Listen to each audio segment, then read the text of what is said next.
I'm gonna start recording.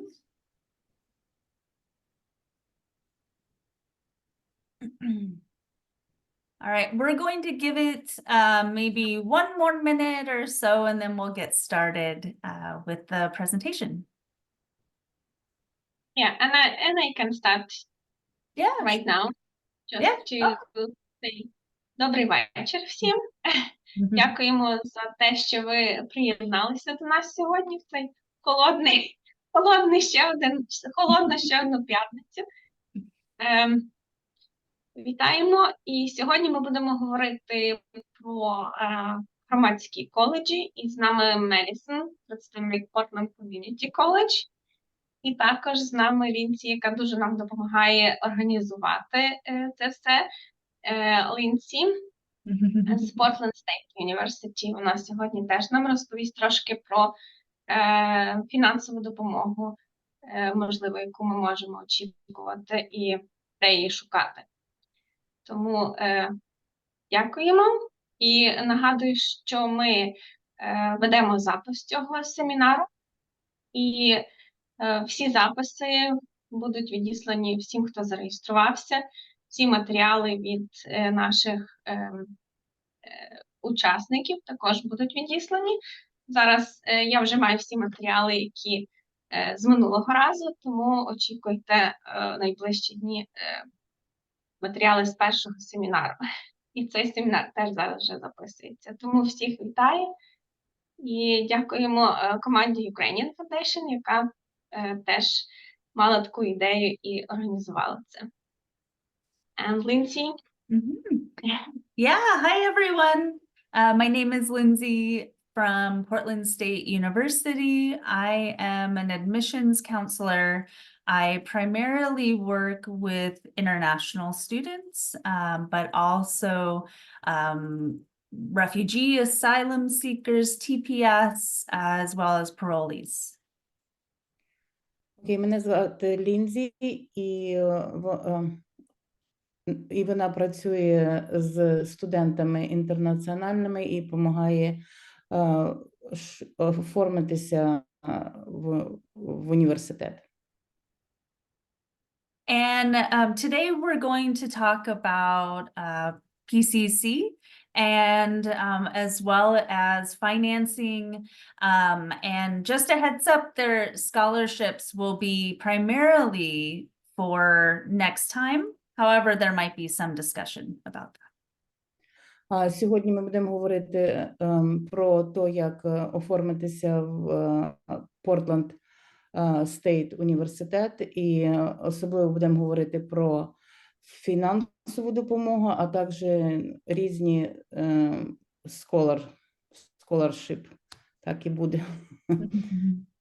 Спеціальні гранти, де на них можна заповняти аплікейшни. Yeah, and so we are joined by Madison from PCC. Madison, would you like to start your presentation? Sure. Oh, go ahead. Yes.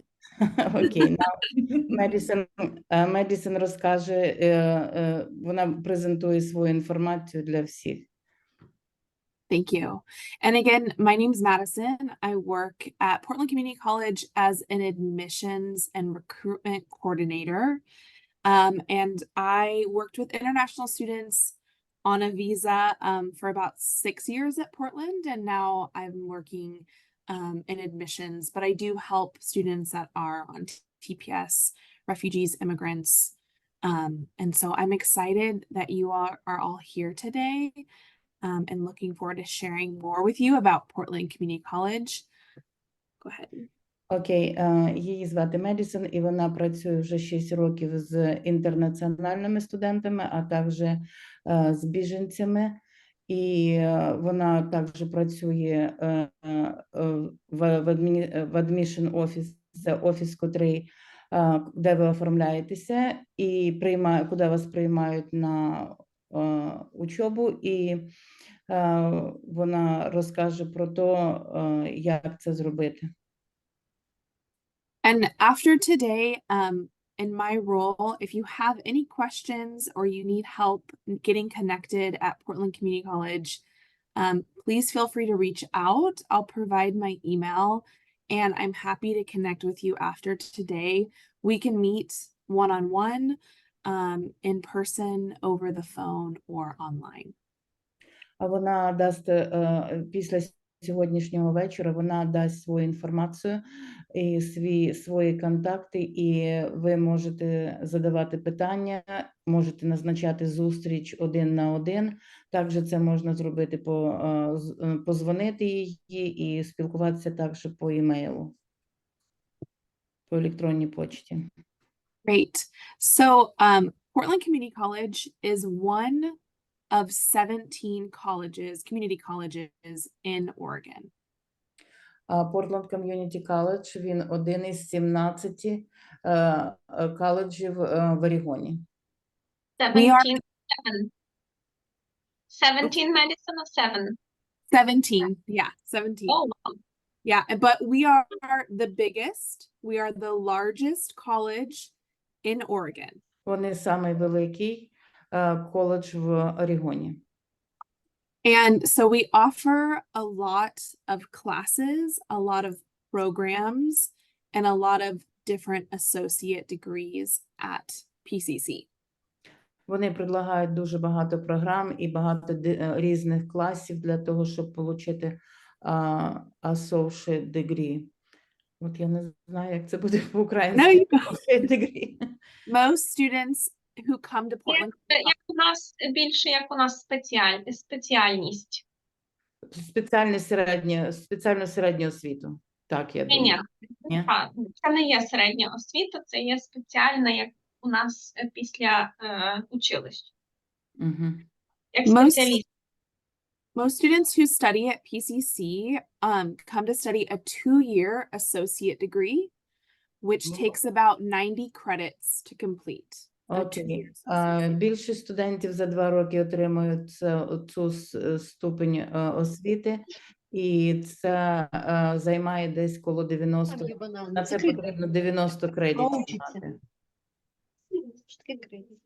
We offer over 90 programs, and that can include nursing, for example, nursing, auto collision repair, medical assisting, engineering, computer science, education. So we have a lot of options for students who want to come and study at PCC. Ці 90 програм, вони включають, можна вивчитися на медсестру, можна на інженерна професія, також комп'ютер сайенс, вивчати комп'ютер, і там дуже багато всяких програм. Також бути вчителем. Думаю, все. And because we have so many options, we also have a lot of different types of classes. So we have online classes, we have online and in-person, and then we have in-person classes. We also offer classes in the morning, in the afternoon, and in the evening as well, if you need to work and then take classes in the evening. Окей, вони мають дуже багато різних опцій. Можна брати класи на онлайн, можна брати класи в класі, можна брати клас 1 на 1 з вчителем, якщо щось непонятно. І також вони працюють і зранку, і вечором, і це дуже зручно для тих, хто працює, можна і працювати, і вчитися. The cost of tuition is lower, especially compared to public schools. And I'll go into that a little bit more in detail in the next few slides. So more info later on the lower cost of tuition. Оплата за вчення в ком'юніті коледжах, вона нижче, ніж в других. І трошки пізніше вона розкаже більш конкретно про оплату. We are an open access college, so that means it's free to apply. It doesn't cost any money.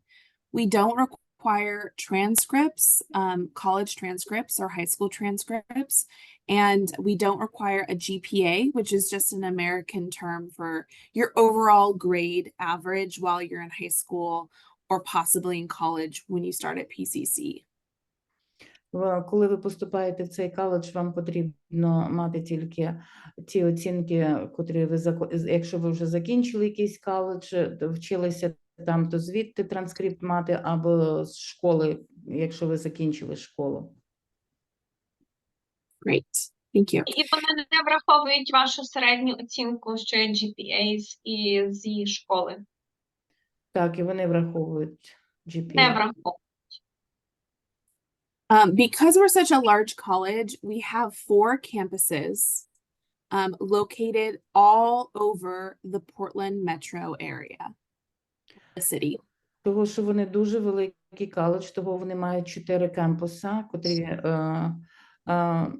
знаходяться у різних кутках Портленда. Ну і ви зараз тут на карті можете бачити їх. And even though we're a big college, we have small class sizes, so only about 24 students. And it feels like a community on each campus because each campus has a different space, community space. Хоч вони і великий коледж, але вони мають маленькі класи, 24 чоловіка, і того воно відчувається так більш як ком'юніті, більш... Громада. Як громада. Як громада, так. І воно має зручно і тепліше. So we have 2 campuses on the west side. The first one is Rock Creek. It's located near Beaverton and Hillsborough. And the second one on the west side is Sylvania, and it's near Lake Oswego. Окей, вони мають 2 кампуси на західній стороні Портленда. Один знаходиться коло Бівертона і Хілсборо, а другий Лейк Освіго. And then on the east side, we have 2 campuses. We have in North Portland, the Cascade campus. And then in Southeast, of course, we have our Southeast campus, which is near 82nd and Division. Окей, на другій стороні Портленда у них також 2 кампуси, і один кампус знаходиться на North East. Так, Okay. And for all 4 of our campuses and our centers, which are smaller, we have a permit pass. You can use a parking pass on all 4 campuses and centers. And the TriMet, if you use the TriMet bus or transportation, they go to all of our campuses and centers. And a lot of the support programs that we have on campus will also be located the same at all of our campuses and all of our centers. окей, для парковки вони мають спеціальні перміти, що можна паркуватися безкоштовно.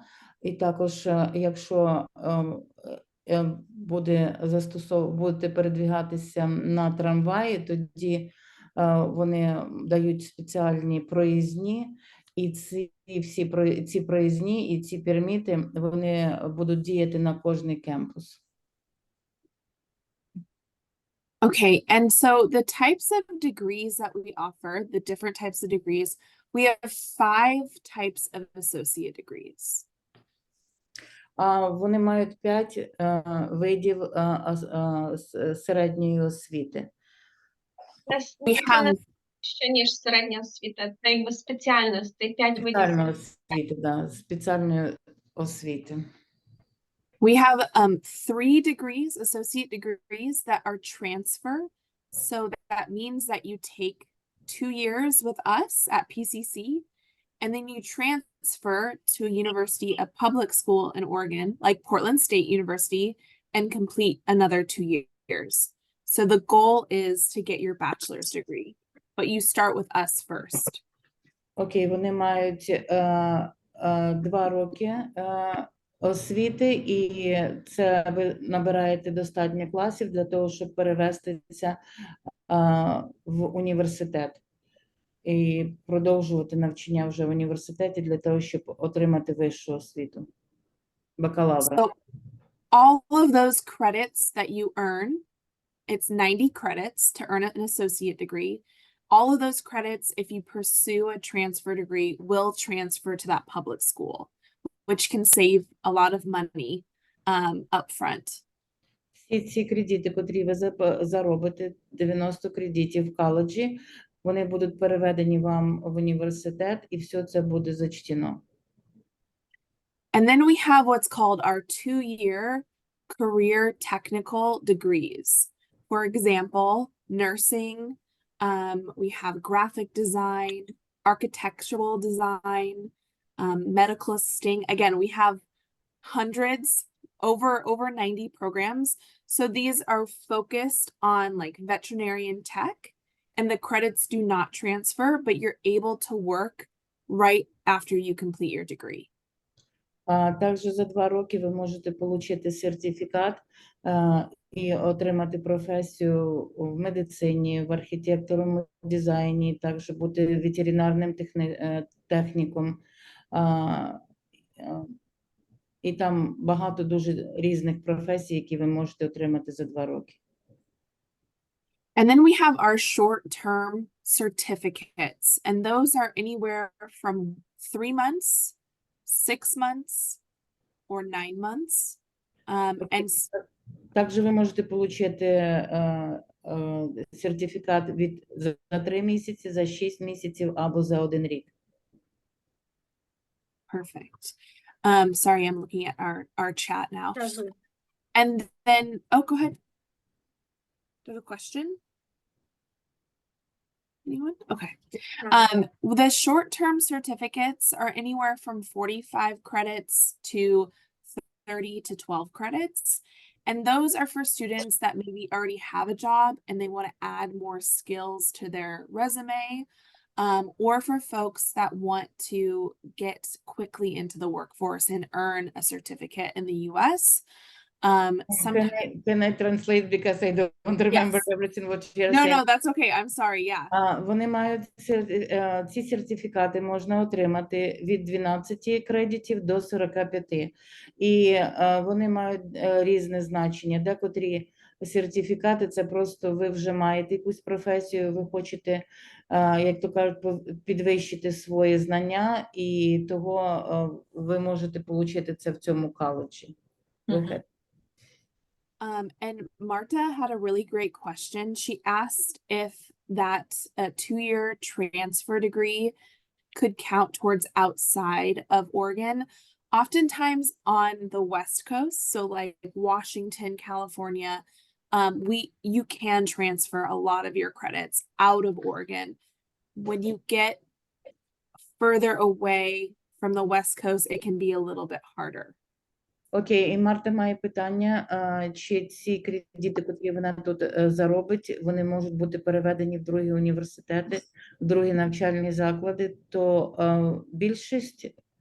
Інші штати.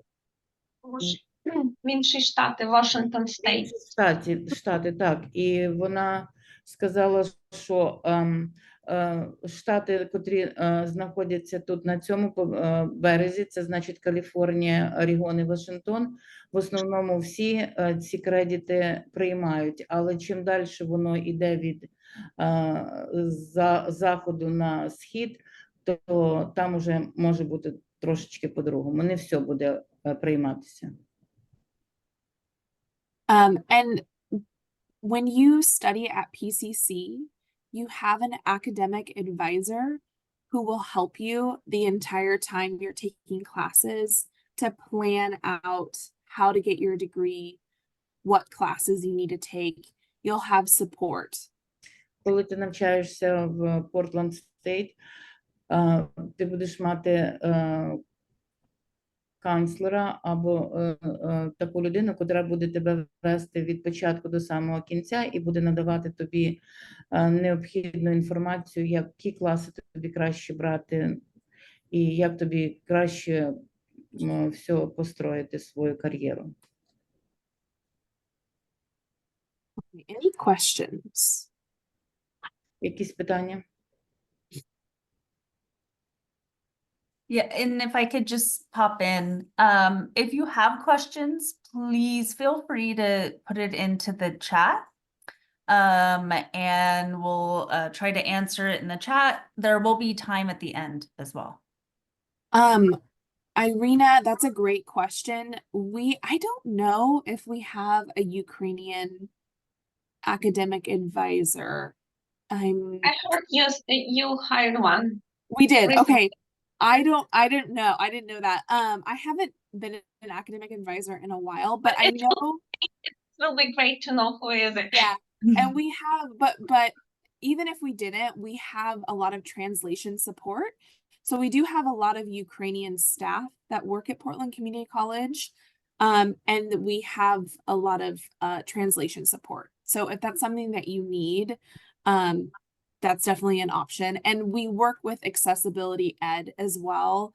If you need translation support, typically you'll have to go through the ESOL program to help with your English, but we do have translation support on our campuses, definitely. Вони можуть предоставити допомогу з перекладом, але спочатку ви проходите класи англійську, берете мову, і коли вже трошки ваш уровень англійської мови більш-менш уже підвищився, то вам не обов'язково нужен буде перекладач. Але вони допомагають во всьому. Tatiana, great question. We have 4 terms in one academic year. So fall, winter, spring, summer. And they're 3 months. Вони мають 4 семестра. Це осінь, зима, весна і літо. And if you apply to PCC and, for example, you forget to apply, you only have to wait 3 months to reapply. You don't have to wait a full year. Якщо ви заповнили аплікацію на те, щоб поступити в коледж, ви робите це 3 місяці. Наприклад, якщо ви хочете на зимовий семестр, то ви поступаєте на зимовий. Вам не потрібно чекати цілий рік. And Marta, yes, you are considered in-state for Washington. And I'll start. So for the cost of tuition at PCC, in-state tuition, resident tuition is $128 per credit. That includes Oregon, Washington, Idaho, California, those surrounding states that border Oregon, they do count as in-state tuition. Тут є 2 оплати за навчання. Є для резидентів і не для резидентів. Резиденти платять $128 за 1 кредит, і штат Орегон, це підходить для штату Орегон, Вашингтон, Айдахо і Каліфорнія. Всі штати, які знаходяться коло Орегону. Non-resident tuition, so students that have not lived in Oregon for 1 year, for 12 months, the cost is $268. Also, if you don't have students on a visa, specifically on an F1 visa, they don't qualify for in-state tuition. So всі, хто не жив 1 рік в Орегоні, вони не кваліфіцируються для цієї оплати, і інтернаціональні студенти, котрі не жили, вони теж не підлягають. Треба прожити 1 рік в Орегоні, щоб підходити до цієї програми. A full-time student is 12 credits. That's 3 to 4 classes. А full-time – це повна загрузка, це 12 кредитів, і I lost. Окей. 12 кредитів, і це 3 to 4 classes. Це обично займає 3 або 4 класи. And a part-time student would be 6 credits, so that's around 2 to 3 classes. І part-time, якби не повна загрузка, це буде 6 кредитів, і це буде 2 класи максимум. And most classes at PCC are anywhere from 3 to 5 credits, depending on how long you have to spend time in a class. Всі класи, більшість класів в Портленд Стейт від 3 до 5 юнітів. Це залежить від того, скільки годин ви проводите в цьому класі. Okay, any questions about cost of tuition? Якісь питання про оплату? I have a question. Ті, хто на візі вже рік, наприклад, тут, чи вони рахуються як резидентами і за яку ціну вони платять? А у мене питання, ті, хто знаходяться тут на візі, і вони вже знаходяться рік, скільки... No, I mean, it's a question to Madison. If somebody is on a visa here more than 1 year, if they are counting like in-state or out-of-state students? Yeah, that's a good question. It really depends on the visa because you want to be very cautious about taking classes on a specific visa. Lindsay might have more information on this because I'm a little rusty. Yeah, sorry, Tatiana, can you repeat the question?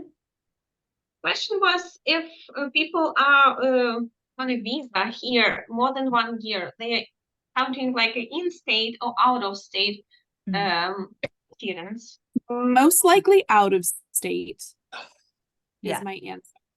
Yeah, so if someone is on a non-immigrant visa, meaning F1, J1, B1. B1, exactly, they will forever pay out-of-state tuition or whatever the international price is. And our international price is a 268. So it depends. That's a good question, but it does depend. Yeah. Tell I'll let me- Lana Окей, багато віз, також інтернаціональна F1 і B2, B1. Ці візи завжди будуть non-resident tuition. Завжди треба буде платити $268 за кредит. And I will add, states are very different. I know there's a state in, I think it's Utah, who after a year will let Yes. F1 students Yeah. pay in-state. So it's very confusing and by state. Це залежить від штату, кожний штат по-різному, і вона вірить, що в Юті, після того, як ви прожили 1 рік, тоді можна бути резидент, платити як резидент.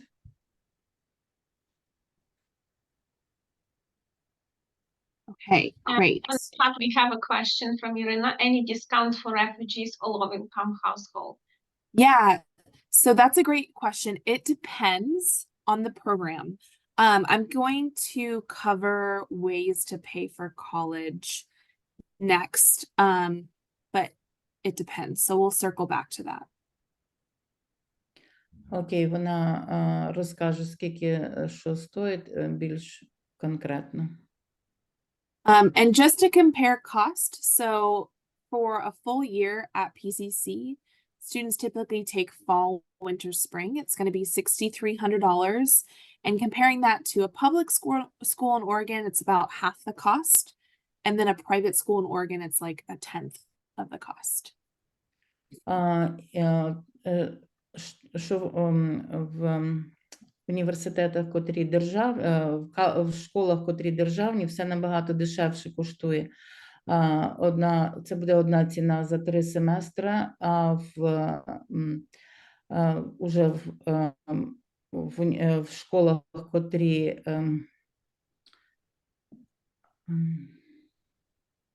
private школах, воно буде стоїти в 3-4 рази дорожче. Тобто тут є 3 видів коледжів. Перший коледж – це є громадський коледж, як PCC, Portland Community College. Воно називається, це буде коштувати 6300. Якщо це є є державний університет, наприклад, як Portland State University, це буде 13 тисяч, ну, приблизно. І є інший вид навчальних закладів, це є приватні, і там буде ще вища ціна. Okay, so ways to pay for college. The two big ones are financial aid. And you will either apply to FAFSA or ORSA. Окей, є багато шляхів, як платити за коледж, і один із них – це отримати фінансову допомогу, і їх є дві – FAFSA і ORSA. You'll only apply to one or the other. FAFSA is for federal student aid, and that is for US citizens. FAFSA – це федеральна допомога, і вона тільки для громадян Америки. And FAFSA is received from money given by the government. You either receive a grant, which is money you don't have to pay back, or a loan, which is money you do have to pay back. FAFSA, вона має два шляхи. Це грант. Коли ви отримуєте грант, вам не треба платити назад. І також можна брати кредит, то це треба платити назад. За кредит треба платити, вертати гроші.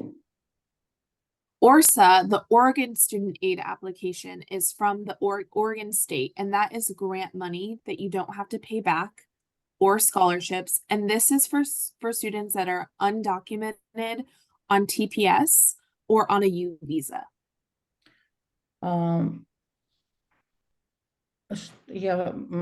Sorry, I have TPS. TPS is temporary protected status. Temporary Protected status. protected status. So oftentimes refugees or immigrants may be on TPS, temporary protected status. Окей, також допомога Орса, це Орегон, штат Орегон предоставляє допомогу, і туди входять також біженці з других країн. And if I may, I will Yeah. talk more about this too. Yes, Lindsay will be covering it in detail. Лінзі розкаже це більш детально. So the grant money, when you apply, you can receive grant money like the Pell Grant or a local Oregon grant that can help pay for a majority of the cost of tuition that you will have at PCC. Якщо ви получаєте грант, то цей грант покриє більшість оплати за навчання. Next is the OSAC scholarships. Underneath is a link, OregonStudentAid.gov, that has information on financial aid, FAFSA, ORSA, and the OSAC scholarship too. Оце слідуюча допомога OSAC. Ви маєте лінк і OregonStudentAid.gov. І там є інформація про те, як заповняти на FAFSA, ORSA і на OSAC. And then we have our own scholarship program. It's called the PCC, Portland Community College Foundation Scholarship.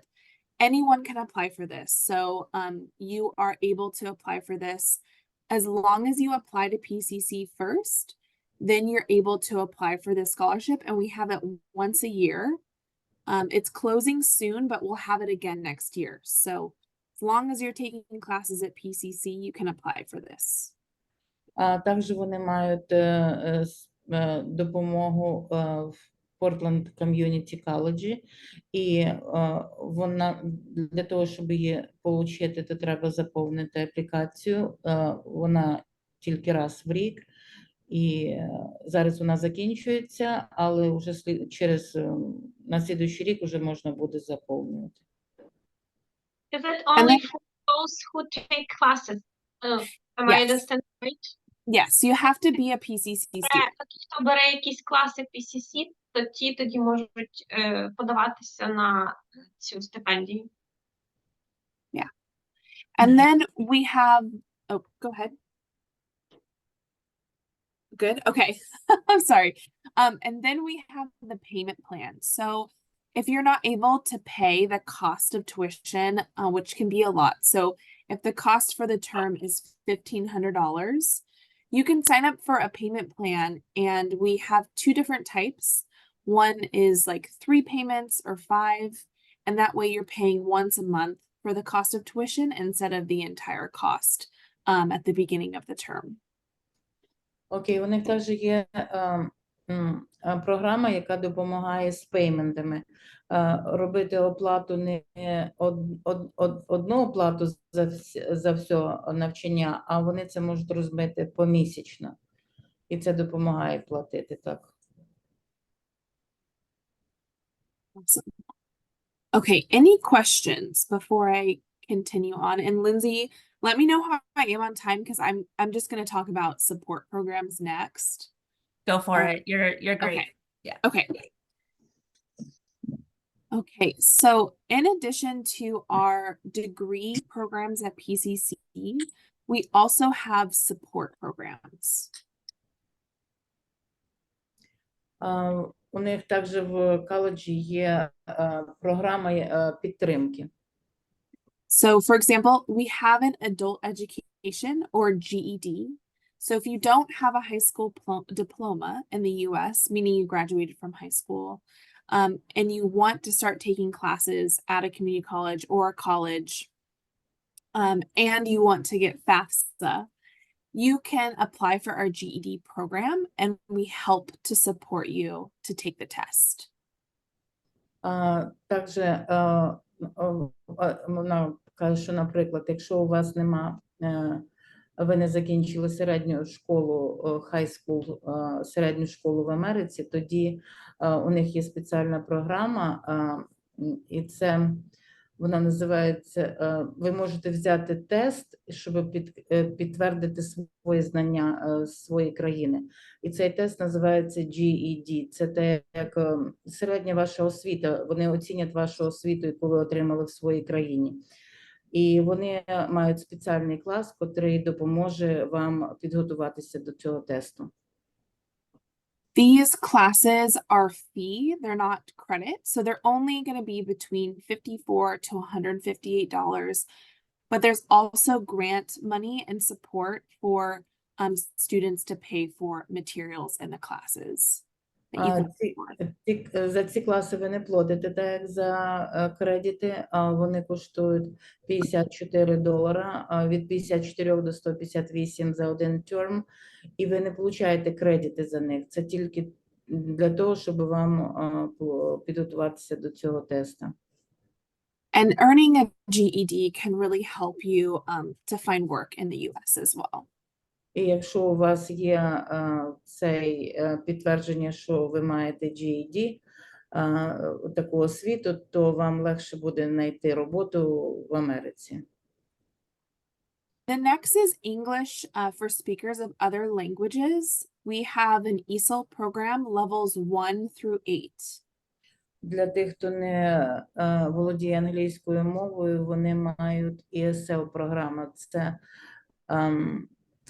англійська ваша друга мова. І вони, у них є цих класів від 1 до 8. And we offer reading, writing, and communication classes. Вони пропонують клас, де читають, пишуть і комунікацію проводять. And a lot of times, once students complete the ESOL program, they continue on and take academic classes with us. Після того, як студенти пройшли класи, взяли класи англійської мови, вони продовжують брати уже класи, котрі для того, щоб отримати академічну освіту. Next are the opportunity centers. We have 2 centers, one on the west side and one on the east side. Вони мають два opportunity, два центри, в котрих якби ви And Центри можливостей, так якби вони називаються, якщо центри можливості. І вони є також в двох місцях: Вашингтон Каунті і Мултнома Каунті. and we offer programs here for refugees and immigrants at no cost. And they are programs to help you explore degrees that we offer at PCC. Вони пропонують різні програми там, де ви можете, і вони за них не треба платити, і там в цих центрах ви можете більше вивчити, чим би ви хотіли займатися. See, for some reason there we go. Okay. These programs are around 2 to 3 weeks. The classes, they're only 2 to 3 weeks, and they're offered online and in person as well. Ці програми в основному на 2-3 неділі, і багато з них вони також є на онлайн. Again, there's workshops for computer basics. We have college and career exploration classes, and then we have on-ramp classes to help you focus on manufacturing, so diesel, auto collision, aviation science, building construction technology, but we also have healthcare focus and then technology as well. So computers, and then healthcare, nursing, medical assisting. We have a lot of healthcare programs at PCC too. На цих програмах дуже багато, в цих класах дуже багато різних програм, так як Basic, можна вивчати комп'ютер, також медицинську професію, механік, дизельний механік, багато різних програм. And then the last program I want to talk about today is called Career Pathways. And this is a program that is for certificates, those 3-month, 9-month, 6-month certificates. Окей, і останнє, що вона хоче говорити, це про різні програми від 3 до 9 місяців, щоб отримати сертифікат. You have a personal coach in the program. They're really well connected with Portland employers too. Ви будете мати персонального тренера, котрий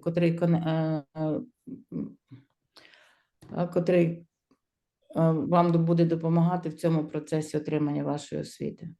вони мають дуже гарні зв'язки разом з роботодавцями. Так, і вони. And they provide financial assistance too, as well as anyone who qualifies for SNAP, which is a food benefit, can qualify for a grant for this program, and they'll cover the cost of your certificate too. So Вони також мають шлях для того, щоб оплатити ваше навчання. Все, що вам потрібно, мати карточку SNAP, це фудстемпову карточку. okay, the last thing is ways to connect. І останнє, що вона хоче говорити, це шляхи для того, щоб бути з ними на зв'язку. So the first way to connect is you can come to campus and take a tour. You can go to any of our 4 campuses and you'll be provided with a tour. You can sign up for it. Перше, що вона пропонує, це прийти на кампус і на один із 4, і там заповнити аплікацію. The second is you can go to a program-specific information session.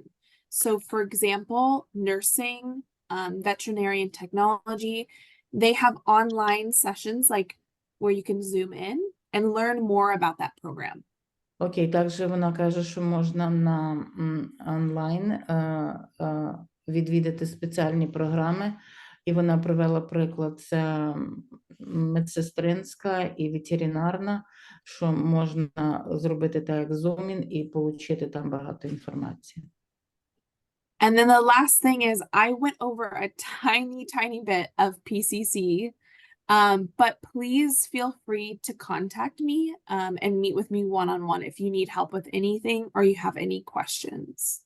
Також вона пропонує, якщо у вас є якісь питання, то можна назначити з нею зустріч один на один. Okay. And Thank you. Madison, we have a Yeah. question in the Yes. chat, and it's, do you know if Clackamas High School has a dual degree program? I can look it up right now. We actually, and let me actually stop sharing. I looked it up. I cannot find it on the North Clack I don't website, but I don't know. Yeah, I'd have to look into it because my territory is the Hillsborough School District, Okay. but I can reach out to Courtney Gaynor or so yeah, it depends. So there's a couple options. It depends. You can do dual credit. If your high school isn't eligible, it's not listed on there. There's something else called expanded options, and different high schools qualify for expanded options. And it's basically like you choose your class at the community college and then your high school still pays for it. So it's different because you're actually taking classes on campus, but your high school is still paying for it. Whereas dual credit, you're taking the class at high school from an instructor. I know that was a lot of information, but so Can Lana translate it? It's kind of It's too a much, lot you of know, like it's декотрі школи, вони мають класи для дорослих. І питання було про Clackamas High School. Чи там є? Вона сказала, що вона може провірити на онлайн, але Медісон сказала, що вона дивилася і не бачила. Но Is it for adults or for students of this it's high for school? high school students. Це не для дорослих, це для студентів. Так, ці- але вона задала питання іменно, що для дорослих. Чи для дорослих в high school щось є? Того для мене було якби confusing це. Це If we have any high school who offer the, for example, dual credit for adults who are not students in this school, no. No, and Clackamas does not have dual credit. So the other option would be something called expanded options. And I'm going to send you the link to the information. Що Медісон ще сказала, це те, що якщо ви ходите в high school і ваша high school інколи може мати класи від Portland Community College, але дуже часто ви можете відвідувати Portland Community College, і ті кредити, які ви заробляєте в цьому коледжі, можуть зараховуватися у ваш атестат школи, старшої школи. For expanded options, I put the link in there, and you would actually need to talk to your high school counselor to see if that was an option. So any high school student can take a class at PCC. It just helps if the high school pays for it. It's a really nice benefit. So high school pays for this, yeah? Yeah, they'll pay for it if they're qualified. So they have Якщо ви кваліфіковані на те, щоб відвідувати Portland Community College, то ви не повинні навіть платити за це. Старша школа оплачує ваші класи.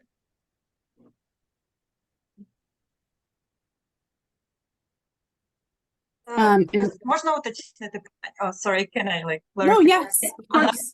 A little bit.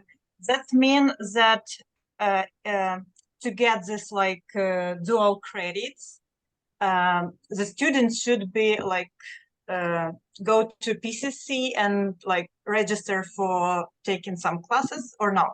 That's No, so for dual credit, your high school has to qualify. So Clackamas High School is not listed on our dual credit website. So it doesn't, so the other option that students have, there's a few options when you're in high school, but if you want to have your high school pay for it, if they don't qualify for dual credit, you can see about expanded options. but that's something that Clackamas High School, your counselor would have to check on to see if that was an option.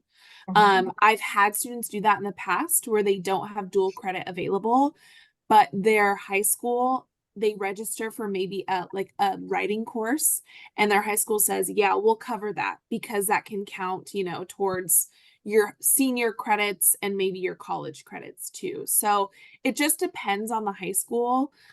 But you could try with the expanded options too, and that means your high school will pay for it. If you wanted to pay out of pocket and not have it be covered and take classes in high school, you can do that as well. There's another process.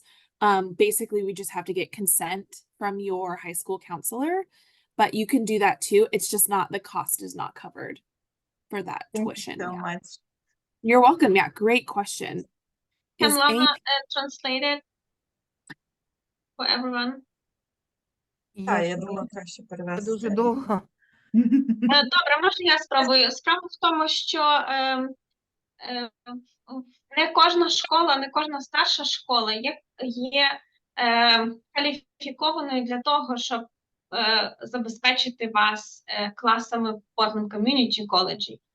Тому вам потрібно перевірити разом зі своїми, в кожній старшій школі є консультант, і ви маєте з ним перевірити, чи ваша школа має якісь опції для того, щоб студенти ходили в Portland Community College і брали якісь класи, чи немає.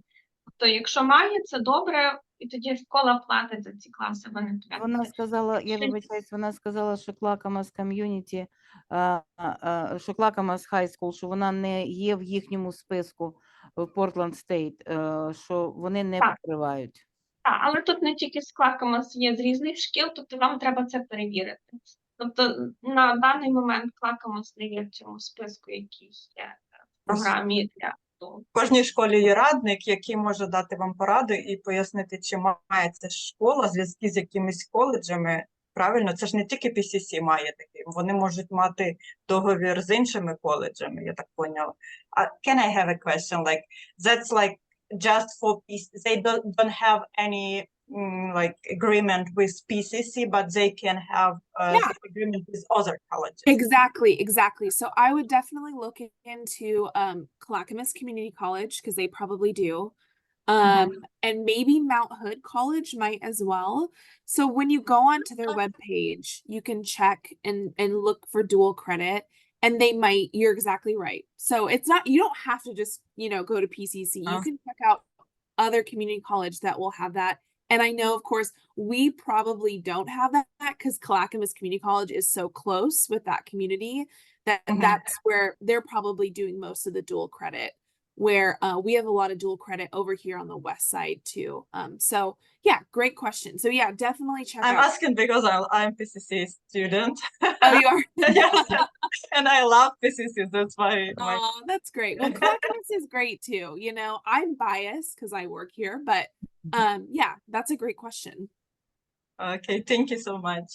Yeah, thanks for asking that. I would like to just say, for students in high school, contact your counselor. Yes. For further, because the counselor will know. They know The it difference. all. Yeah.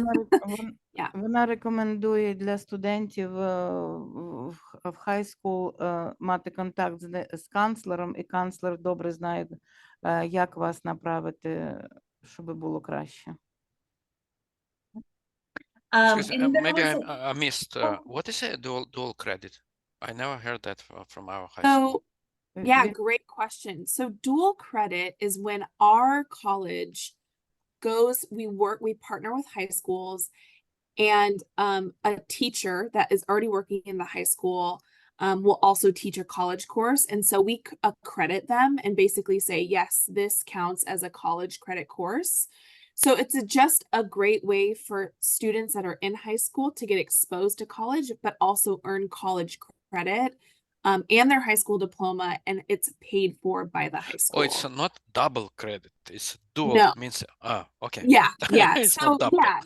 yeah. No, it's not double the credit, but what's really awesome is you can take, they'll count it in your high school as like earning your high school diploma, But then when you start at a community college, or even I think PSU too, that credit will transfer over. So it's like you're saving all this money, around $800, and you're getting all this really awesome college experience to help you prepare for college and, you know, see what it's like. And it's awesome. A lot of our schools, they don't even require extra work in the classes. It's just, it all counts for both high school and college. And so I just want to warn you that we need to translate, and if we start to know, do I'm it sorry. so much information, it's really hard to Yeah, it's really hard remember to catch up. everything. And see, like maybe it's a personal question about those dual credits. Maybe we don't need to translate to everybody. Та я за Я 5 думаю, хвилин що скажу. якщо є питання, якщо є питання в когось, мабуть, Таня, інше. Українською, там є dual credit. Це означає, що дитина йде до школи, high school, але водночас вона ті самі кредити зараховуються в коледж. Тобто не всі кредити з high school йдуть в коледж, а оцей, він, мабуть, трошки складніший. І якщо вчитель підтримує цю dual credit, то цей кредит врахується в коледж. Тобто ви зберігаєте гроші на навчання. Так. Тобто, а це один клас, і це $500. Тобто ви Ну, там зберігаєте є на... ще інші, в Вашингтоні є інші опції, як, я вже забув, там І PA, це я чи знаю, щось, що це по чи AP. професії, саме за спеціальністю. Наприклад, я хочу, щоб моя дитина брала computer science, так, в школі. І цей кредит, що їй зарахувався, якщо далі вона планує йти до коледжу вивчати комп'ютерну науку, то ці кредити, які він отримав в школі, вони переводяться в коледж. І не треба ще раз вчити, і не ще раз платити за цей курс. Тобто, і виходить, що це дуже круто. Я знаю, що моя знайома дівчина, 14-річна, вона бере такі класи, вона бере юриспруденцію. Оце, що мене здивувало, що в школі вона бере юриспруденцію, тому що вона хоче бути юристом і поступати на юриста. І це дуже збереже вам гроші. Час, гроші і нерви. Так, погоджуюсь цілком. If I can just say from my personal experience, back when I was a high school student very long ago. Вона хоче розказати свого персонального експірієнсу, коли вона була студентом в high school. It was called something different, but I did it. I took, it was called College High Biology. Це називалося трошки по-другому, воно називалося коледж висока біологія. So as a Basic biology. as a senior in high school, I took biology. Як сеньор в школі вона брала клас біології. And I did not have to pay any money. I had to purchase a book. I think it was $20 or something at that time. Вона нічого не платила за цей клас, тільки купила книжку за $20. And after I was done with this class, which was taught at my high school, I earned 12 university credits. Коли вона закінчила цей клас, вона отримала в школі, вона закінчила цей клас і отримала 12 кредитів, котрі засчитувалися в університеті. And when I went to University of Oregon as a freshman in university, that counted. So I had 12 credits already done for free, basically. І коли вона поступила в університет на перший курс, то їй засчиталося цих 12 кредитів, і вона за них нічого не платила. For students that are motivated and they take dual credits, they could potentially come into a university or a college as a sophomore, as a second year, because they have so many credits. І ті студенти, котрі мають мотивацію і заробили вже такі кредити, то вони можуть вже поступити не на перший курс, а на другий курс університету. So it's wonderful to save money. And I know that there are probably very motivated students in the families present. So talk to your university counselor, please. Вона рекомендує говорити насчет цього з канцлером, і для цього студент повинен бути дуже мати високу мотивацію, щоб заробити ці кредити. Tatiana, do you have a question? How many credits you should have to go to second year of university? Скільки кредитів вам потрібно мати, щоб ви поступили на другий рік університету? Is it depends on university or? You know, typically, I think for PSU, it's 30, more than 36. Madison, do you know? To complete a 2-year transfer degree and get all your credits transferred. Для того, щоб поступити на другий курс університету, треба мати 2 роки, 30 кредитів, 36. And start as a junior is 90 credits. Щоб почати як джуніор, то це перший семестр, треба мати 90 кредитів. But you don't have to complete a 2-year transfer degree. You can transfer at any time to Portland State University, for example. Але це не обов'язково закінчувати коледж і мати ці всі кредити. В будь-яке время можна туди перевестися. As long as you meet the requirements to get into PSU. So I would say 36 credits is good. Yeah. Вона каже, 36 кредитів це буде, вона думає, що це буде достатньо, але для того, щоб перевестися в університет, то потрібно мати at least це 36 кредитів. Якнайменше. Yeah, so if you have earned 36, about 36, more than 36, then you would be considered a second year student. Right. Yeah. Якщо ти маєш 36 кредитів, то тоді ти вже будеш вважатися другим, що ти йдеш на другий курс університету. Is it like about only Port State University? Is it about all state university or private schools have the same rules? As long as you have credits from an accredited university or college, it should transfer. There should not be any limitations. Це Тетяна спитала, чи це йде тільки на громадські навчальні заклади, чи і на приватні. І правило одинакове для всіх. And the one thing to think about is the difference between a term and a semester, because that's going to be different if you go out of state. Yes. Yeah. І воно буде різниця, якщо ти йдеш в другий штат, то там буде, треба розуміти різницю між термом і семестром. But that is, you know, they will calculate that for you. Yes. You don't have to do it on your own. No. І вам не треба думати про це, що вони туди, куди ви підете, вони самі висчитають, що у вас є, скільки кредитів. Yeah. Madison, did you have anything to add? I think it's really important when you want to study at a community college and then go to a university. Вона спитала, чи Мерісон ще має якісь питання, і вона сказала, що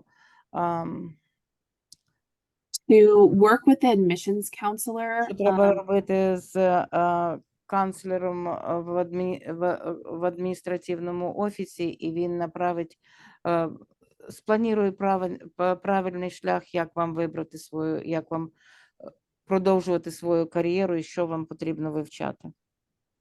Of where you want to transfer to. І куди ви хочете переводитися після коледжу. That's a really good point. You need to speak with a transfer center at the university you may be transferring to, speak with the admissions in general and ask those questions. Також в адміністративному офісі є такий відділ, як трансфер, і вони дадуть вам кращу відповідь, що вам необхідно. And every university or college will have an admissions counselor where you can start. So just email them and they will be able to give you information and who to talk to next. Так, і кожний адміністративний офіс, вони мають свою електронну почту, куди ви можете відправляти свої запитання, і вони вам дадуть відповідь. All right, I see a hand for Ilya. Доброго дня. Ви говорите про ці 36 кредитів. Це іменно про університет, щоб вступати зразу після high school в university, or after high school, college? Yes, he's asking like about 36 credits. Is this after the community college or after high school he can get 36 credits? Madison, do you want to take that over? Yeah, so it's any college credit that you earn. You can earn this at a community college, or for example, maybe you start at PSU and then you transfer to OSU. It depends on the school you transfer to, but any college credit. So Незалежно, де ви заробили ці кредити, котрі вважаються коледж кредитами, вони переводяться в університет. Чи в школі, чи в ком'юніті коледжі. Ілля, це була відповідь на ваше запитання? Так, але вони почали говорити про університети, тобто можна після старшої школи зразу в університет поступати, чи я помиляюсь? Does it mean, for example, if you have the 36 credits, does it mean that you can go to with these credits to university, to apply for university with these credits? Like, I think we need to explain a little bit more details about, some basics, as I told you, that what is credit, how much you should have to finish your high school diploma, and what allows you to go to university, to apply to university. Good question. So at a community college, you do not need your SATs or ACTs test scores. You do not need that. So at a university, there are certain requirements that you have to meet to get into the university. Коли ви поступаєте в коледж, для коледжу вам не потрібно мати, там є два теста, ACT і SAT, yeah, test scores. Yes. І ці тести потрібні тільки для університету. Того після школи ви в школі не заробите, скоріше всього, цих 36 кредитів для коледжу, тому що вони не можуть вам це предоставити. Але поступити в університет вам треба здати ще цей тест SAT, котрий зможе оприділити рівень ваших знань. Do I understand right? Because I need to specify it. What you should have to apply and to go to university. To high school. For example, I finished in high school. What I should have to go to university. Is it 36 credits? No. How many credits? No. As I understand, 36 credits you can go for second year. Yes, exactly. Ви можете вже, ви так би економите свій час і гроші, і можете подаватися в університет, там, де є бакалаврат, вже на другий курс відразу. Okay, so I will kind of explain a little bit, and then maybe Madison can fill in from her perspective. So you graduate high school, great. Then you will be able to apply to either PCC or to a private school or a public school. Після того, як ви закінчили середню школу, high school, то ви можете йти або в коледж, Portland State College, або можете в університет йти, або також можете навіть йти в private університет. куди завгідно. Now, let's say that you graduated high school in Ukraine. That's fine. Навіть якщо ви закінчили школу в Україні. And let's say that you haven't graduated high school and you're not in high school. So you're not a senior or a junior in high school. You're in the workforce. Ви не закінчили середню школу в Україні, і ви приїхали сюди, і у вас нема диплому про закінчення середньої школи. Sorry, Lana.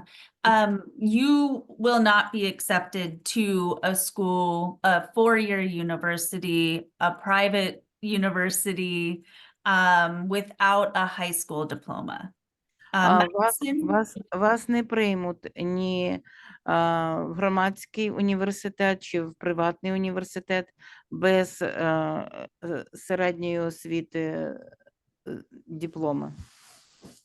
The 36 credits was if a student graduates high school, but at the same time takes college credit. And then they go into a university and they get accepted and they get into the second year. Окей, якщо ви закінчили середню школу, і плюс у вас ще є цих 36 dual кредитів, котрі ви отримали, коли навчалися в середній школі, тоді вас можуть засчитати на другий курс університету. Madison, do you want to explain kind of how PCC would accept a student? So community college, again, is a 2-year associate degree. Portland State is a 4-year bachelor's degree. Those are the differences. Різниця між Portland State університетом і Portland State коледжем, що там за 2 роки ви получаєте associate degree, а в університеті ви получаєте за 4 роки bachelor degree. PCC does not require a high school diploma to start. Portland State College не потребує, щоб ви закінчили середню школу. Вам не потрібен диплом з high school. We also don't require, Portland Community College does not require any type of state testing that a lot of high school students take to get to the 4-year bachelor's degree. Також вони не мають, не потребують для того, щоб ви здавали тест, то, що потрібно в другій школі. So that's another benefit of starting at PCC first and then going to a 4-year university. І це один із бенефітів, що краще почати Portland State College перед тим, як іти по Portland Community College, перед тим, як іти в Portland State університет. Yeah, so for example, when I was in high school, I didn't take the high school exams.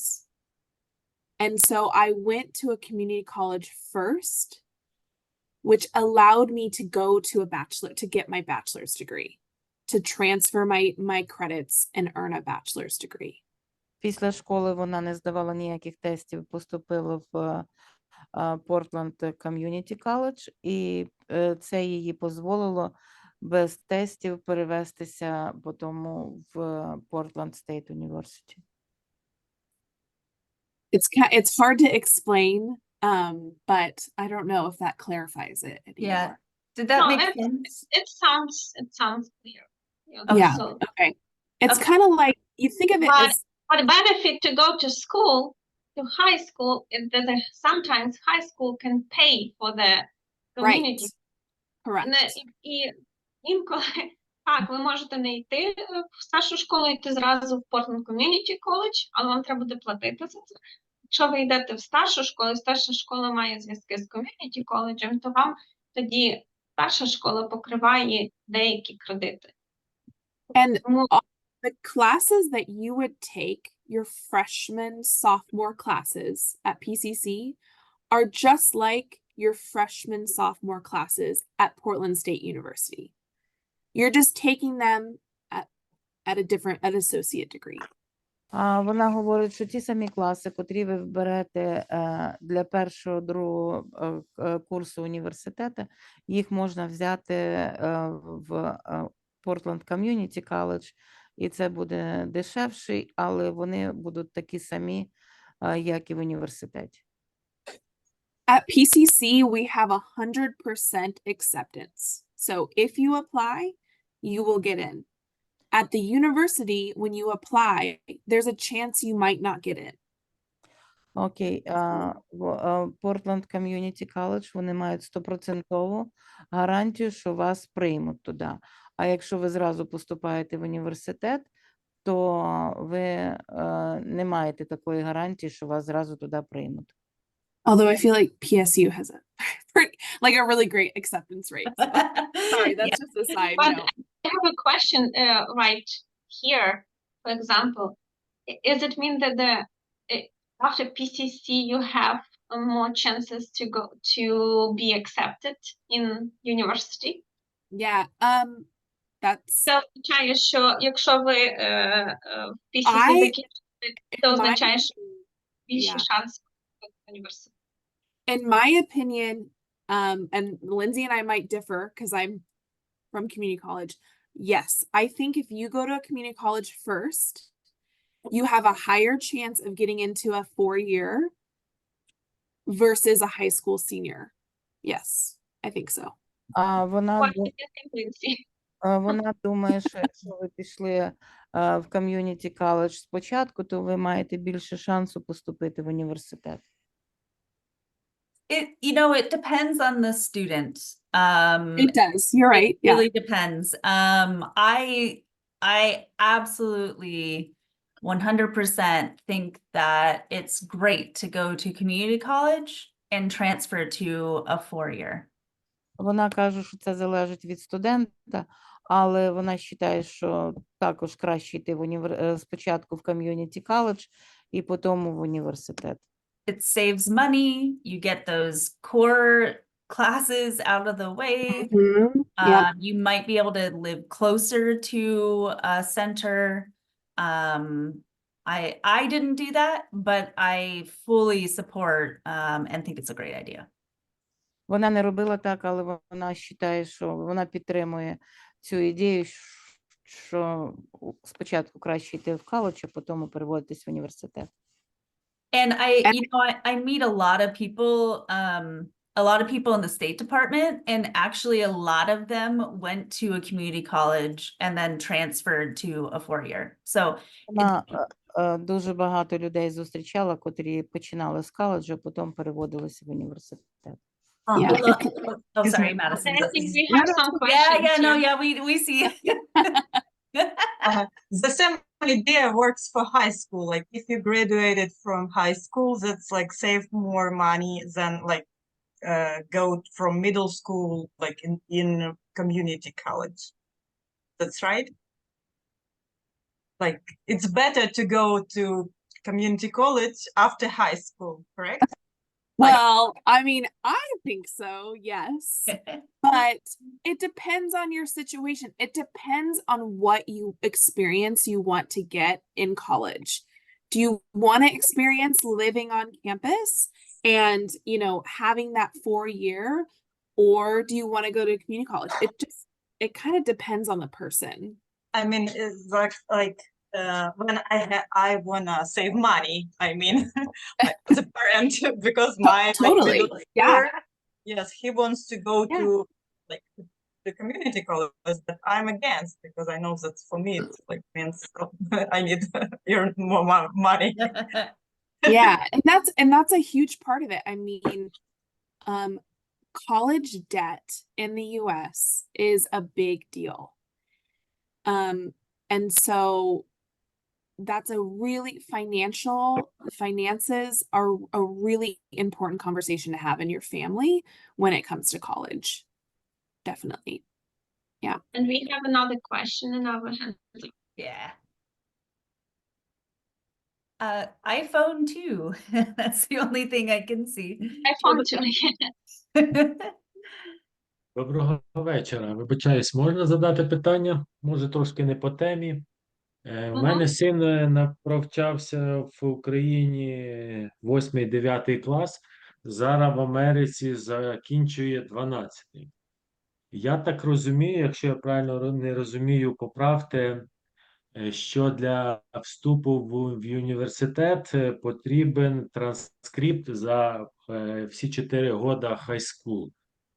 Це так чи ні? Якщо потрібно, то як бути в його ситуації, коли в нього 2 роки з України, 2 роки з Америки, з хайскула? От таке А, питання. His son finished 2 years of high school in Ukraine, and he finishing the high school in United States, 11 and 12th grade. And what exactly does he need for the university? I could answer for PSU. So we would need your transcript from Ukraine for 9th and 10th, and then your transcript from the United States, whatever school, for 11th and 12th. Окей, вона сказала, що вам потрібно буде транскрипт з 9 і 10 клас з України і 11 і 12 з Америки. Так, зрозуміло. А транскрипти з України треба їх перекладати, як з ними бути? How about the transcript from Ukraine? Are they supposed to be interpreted, like translated Yes. Yes. officially, or like just the? Yeah. Yeah, a certified translation is what we require. Вони потребують, щоб ці транскрипти були перекладені і з сертифікацією. And there are many organizations in Portland area and in Oregon and nationally that do that. Вона каже, що у нас в Портленді і в Орегоні дуже багато є таких організацій, котрі це можуть зробити. Це не є проблема. Can we provide some of them? Can we provide this information for people about this translation certificate? Yeah, it has to be a certified translation. So if there is a certified translator that does it and usually stamps it and signs it, we consider that certified. Вона каже, що дуже багато таких є переводчиків, котрі це можуть зробити. Головне, щоб вони мали сертифікат і мали печатку, і вони це приймають. Я вибачаюсь, я хотіла би доповнити це питання, продовжити. В мене син навчається досі в українській школі, і ми не плануємо її переривати. Да? І він може отримати освіту з 2 шкіл – українська і американська. Тобто ми плануємо закінчити українську школу в повному обсязі. Чи буде це якось впливати на вступ до вищого навчального закладу в подальшому чи ні? She's asked, your question is, her son, he is working on to get high school diploma for Ukraine, and also he is gonna get the diploma from the United States high school. Is this gonna be count that he's gonna have a high school diploma from Ukraine? So let me Both of them, because he yeah. still continued to study at Ukrainian online in Ukrainian and Ukrainian Okay. and in the US school. Is it counting like benefits or something? So at PCC, you can take classes. Most of our programs do not require a high school diploma, but the important thing is you need it to get financial aid. So if you don't have a US high school diploma, you will not qualify for financial aid in the US. Вона сказала, що для того, щоб в коледжі ви продовжили навчання, то вам не потрібно мати диплом з high school. А для того, щоб ви отримали фінансову допомогу, то необхідно мати. And that's a US high school diploma. Треба закінчити американську школу. Американську школу для того, щоб... What about university? I'm gonna pop in Madison because I think we At have I should say at PCC. at PCC. Okay, okay. PCC, yeah. I'm sorry, at Portland Community College. Yeah. Our financial aid, that's what we require.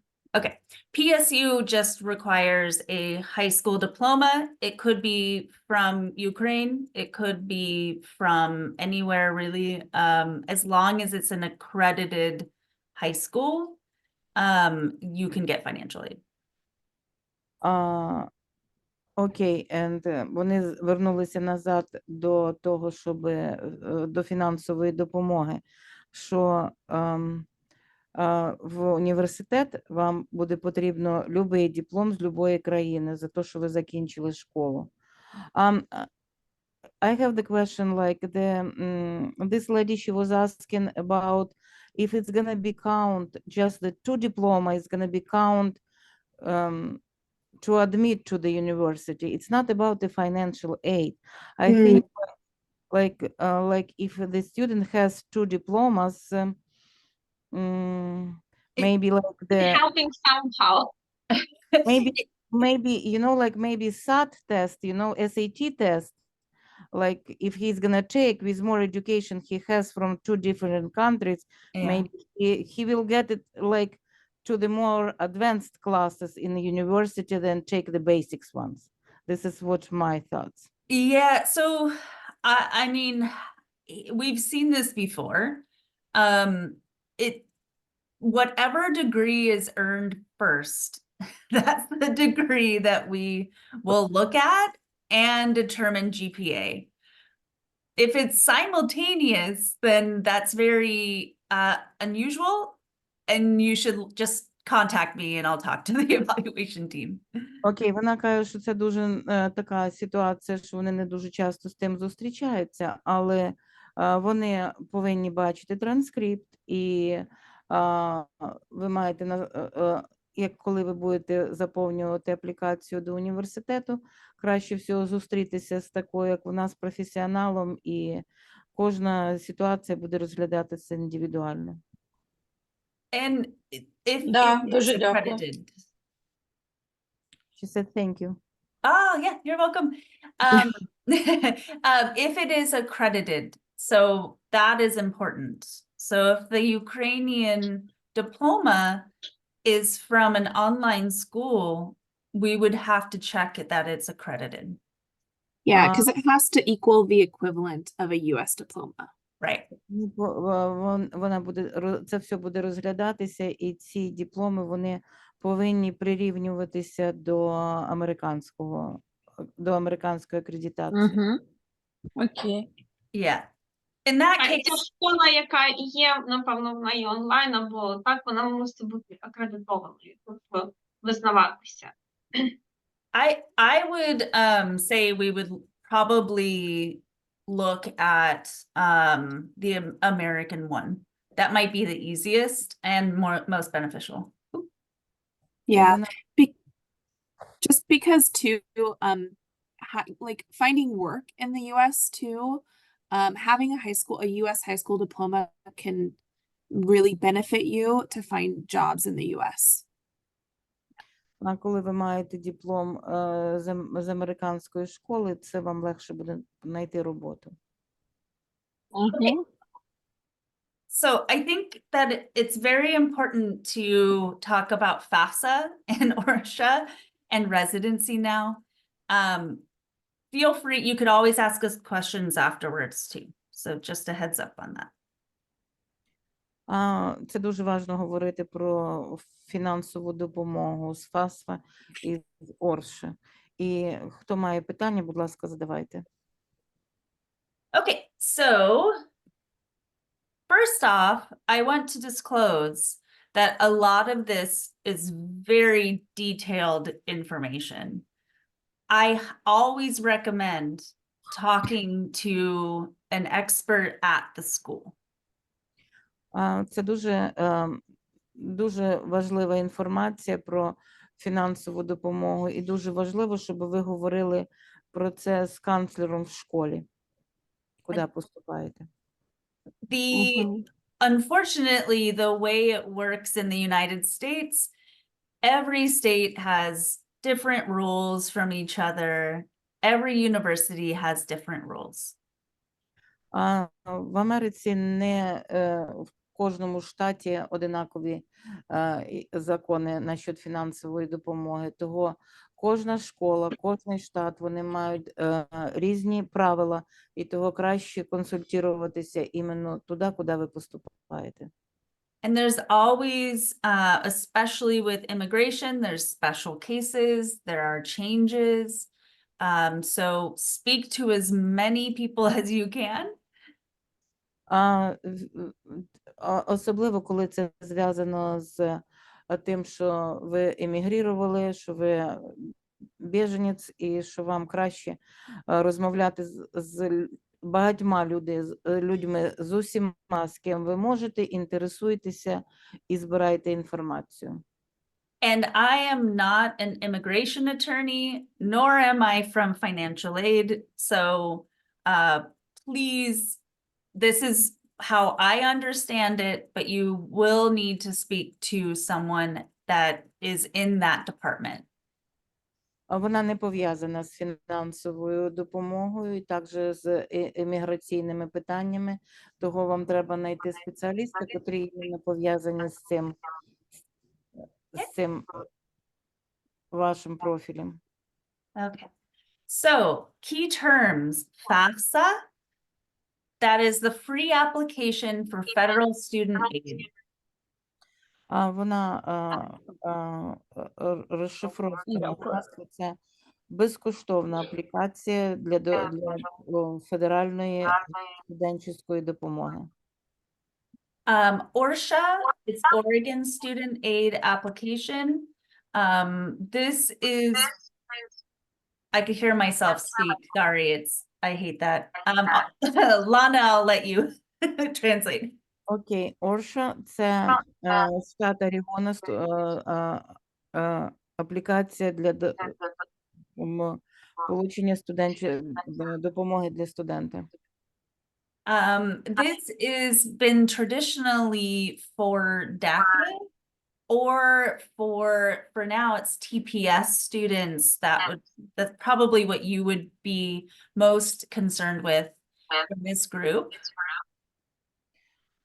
Воно традиційно для резидентів і також для тих студентів, які знаходяться TPS temporary, котрі знаходяться в країні під протекцією Америки тимчасово. FAFSA is federal and ORSHA is Oregon specific. FAFSA – це федеральна, а Орша – це тільки для Орегона. And residency is very important as well. It determines if you are in state or out of state for assessing tuition. І резиденція – це воно определяється, чи ви вважаєте штатовським студентом і получаєте стипендію, чи ви з другого штату. Now, if anyone is considered a refugee or asylee, that would be designated on your I-94. А щоб определити, що ви біженець, то вам потрібно, це указується на формі I-94. TPS, we've talked about it before, is temporary protected status. And parole is if you're under Uniting for Ukraine, you are a parolee. TPS – це тимчасова протекція, статус, і пароль – це Uniting for Ukraine. Can you explain me, because... That's United for Ukraine, об'єднання заради України. Я думаю, всі присутні, хто приїжджав сюди, знають про цю програму. I think everyone is familiar with U4U program. Yeah, if you were under Uniting for Ukraine, you would know. Yeah. Ilya has a question. Yeah, Ilya, do you have a question? Yes. Якщо статися резидентом Орегону, це потрібно просто навчатися в Орегоні? To be a resident of the Oregon, you need just to study in Oregon. No, and we'll talk more about that. Residency is very specific, but it's that you are living in Oregon. Typically, you are working in Oregon, or you're a high school student in Oregon. Ти повинен жити в Орегоні, працювати в Орегоні і або навчатися в Орегоні. And if you're taking university classes, you could actually cause a problem with your residency. We will talk about that. Can you repeat, please? Yeah, if you take university classes, you can't get residency, so you have to be careful, but we'll get into that. А вона каже, що якщо ти береш класи в університеті, то вона буде більш конкретно говорити насчет резиденції. I'll talk more about it, so it is very clear. Да, трошки пізніше вона більше розкаже про це. Okay, FAFSA. This is completely free to apply for federal aid. As we've heard, it is for the following people. ФАСФА – це повністю безкоштовна аплікація, де ви можете отримати допомогу. So if you are a US citizen, you are eligible. Permanent residence, refugee or asylee, that is granted on the I-94. Якщо ви громадянин Америки або ви постійний резидент, біженець, і це затверджено на формі I-94, то ви можете отримати цю допомогу. And if you came so if you were a parolee and you came to the United States between February 24th, 2022 to September 30th, 2023.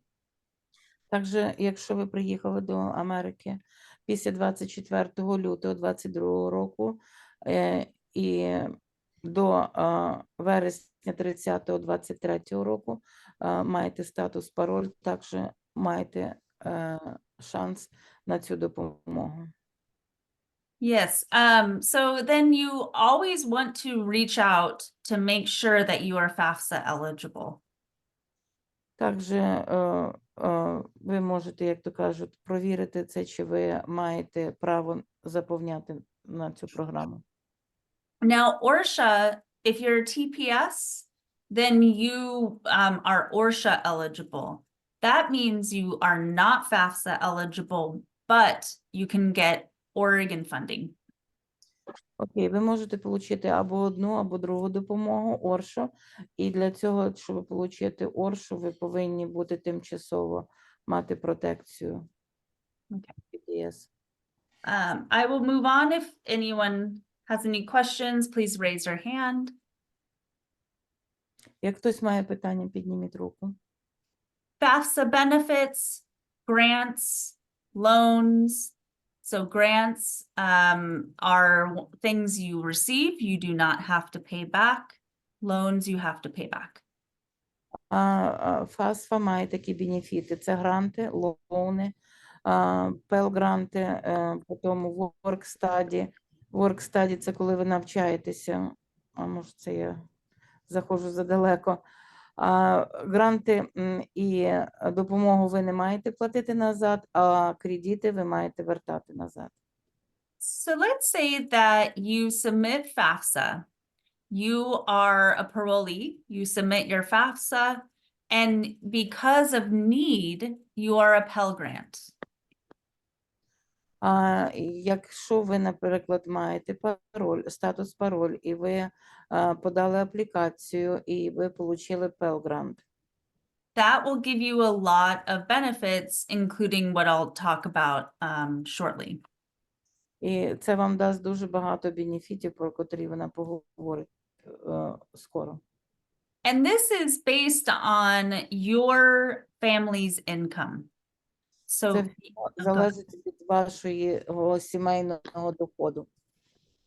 so if your family came to the United States in that parolee timeline, and let's say that your family is working to make more money, but you're making very little, you can get the Pell Grant most likely. Ваша сім'я працює, але ви працюєте, але ви не получаєте достатньо грошей, то скоріше всього, що ви получите Pell Grant. And this is based on family income that's set by the federal government. І це залежить від сімейного доходу, котрий оснований на федеральній програмі. Okay, Ilya, I see that you have a question. Yes.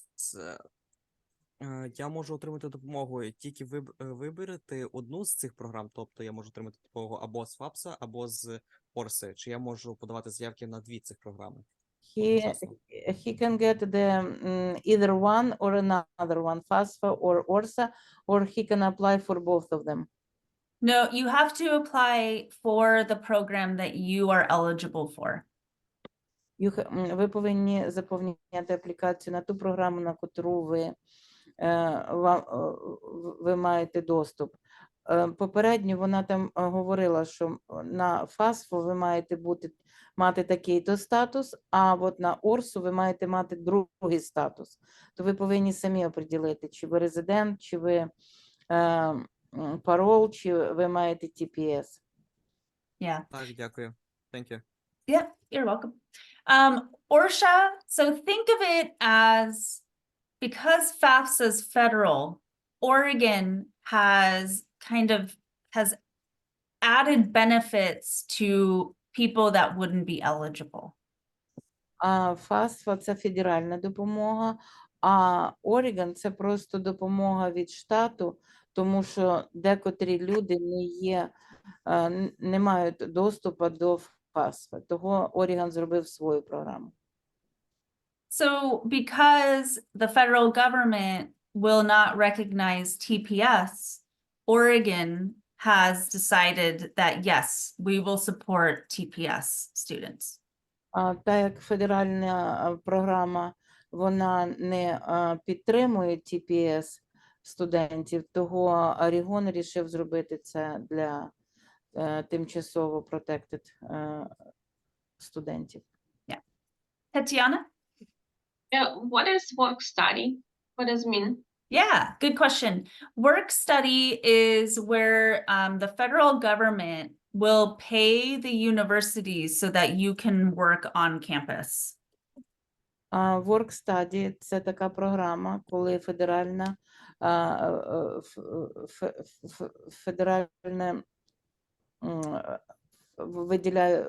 виділяють кошти для того, щоб ви робили в коледжі або в університеті і за це получали гроші. There are other jobs that you can get on campus that are not work study, but there are some exclusive work study jobs. Коли на кампусах є різні роботи, декотрі підходять під work study, а декотрі ні. Does that answer the question, Tatiana? Yeah, thank you. Okay, good. All right. So we'll move on.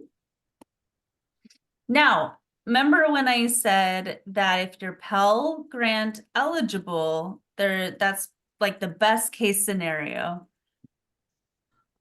Хто підлягає під Pell Grant, це саме лучше сценаріо. When we talk about funding. Коли говориться про допомогу. So Portland State has this wonderful program, and next week I'll talk more about Portland State, but for finances, you can go for next to free. На слідучій неділі вона буде говорити більше про це, але can you explain me what it means next to free? Yeah, so for very, very little money. So your tuition is paid for. Що цей Pell Grant, що ви будете платити або дуже трошки, або зовсім буде це безкоштовно. So the tuition-free degree, if you're a first-time PSU student and you're an Oregon resident and you're Pell eligible, it will cover your tuition and mandatory fees and most fees. So I'll let you translate. Sorry, Lana. Окей, оце, що не потрібно платити, для цього треба бути резидентом, для цього треба бути мати статус для того, щоб отримати цей Pell Grant, і ви не будете оплачувати ні за освіту, ні які другі фі. So, for example, a student I've been working with is an asylee. What does means an asylee? An asylum seeker. So someone who came to the United States and on their I-94 it says that they're refugee asylee. Окей. Студент, з котрим вона працювала, він мав статус I-94. Він то як шукачі притулку. Asylum – це є шукачі притулку, які шукають притулок. Угу. Ну, правильно сказати, біженці чи ні? So, Біженці, які шукають притулку, це є інша категорія. Refugees. Окей. and he submitted a FAFSA and he is Pell eligible and he's a first-time PSU student and an Oregon resident and his entire tuition is paid for. Студент, з котрим вона працювала, він був перший раз студентом в університеті, і плюс він був Oregon резидент, і він підлягав під Pell Grant, і він отримав безкоштовно. And so there's only one fee he pays, and that's one fee when you first come to PSU, it's a matriculation fee. Тільки одну фі він заплатив, це перший раз, коли він тільки прийшов в університет, воно називається matriculation. Tatiana, is there like a translation for matriculation? No? Okay. Just matriculation fee. Yeah, matriculation. And so he is paying $500 for a full load of classes. That's what he's paying. Він заплатив $500 за всі класи. I'm sorry, I have the question, like for one, is this 500 for the 4 years term or just for the 1 year? Yeah, so it's for all 4 years. And he only has to pay for small class fees like labs or for the gym. So it's like maybe $50 per term. Окей. Цих $500 він заплатив на всі 4 роки, і ще, що він може доплачувати за невеличкі оплату за якісь спеціальні класи, чи це фізкультурні класи, чи лабораторні класи. Можливо, там є якісь якісь доповнительні оплати. Yeah, so when it's tuition-free degree, that's meant as very true because he will get his bachelor's degree with very, very little money and not pay any tuition, only a few fees. Так, це дуже, він буде платити тільки ніякі він не буде платити за освіту, тільки дуже маленькі гроші за якісь спеціальні класи.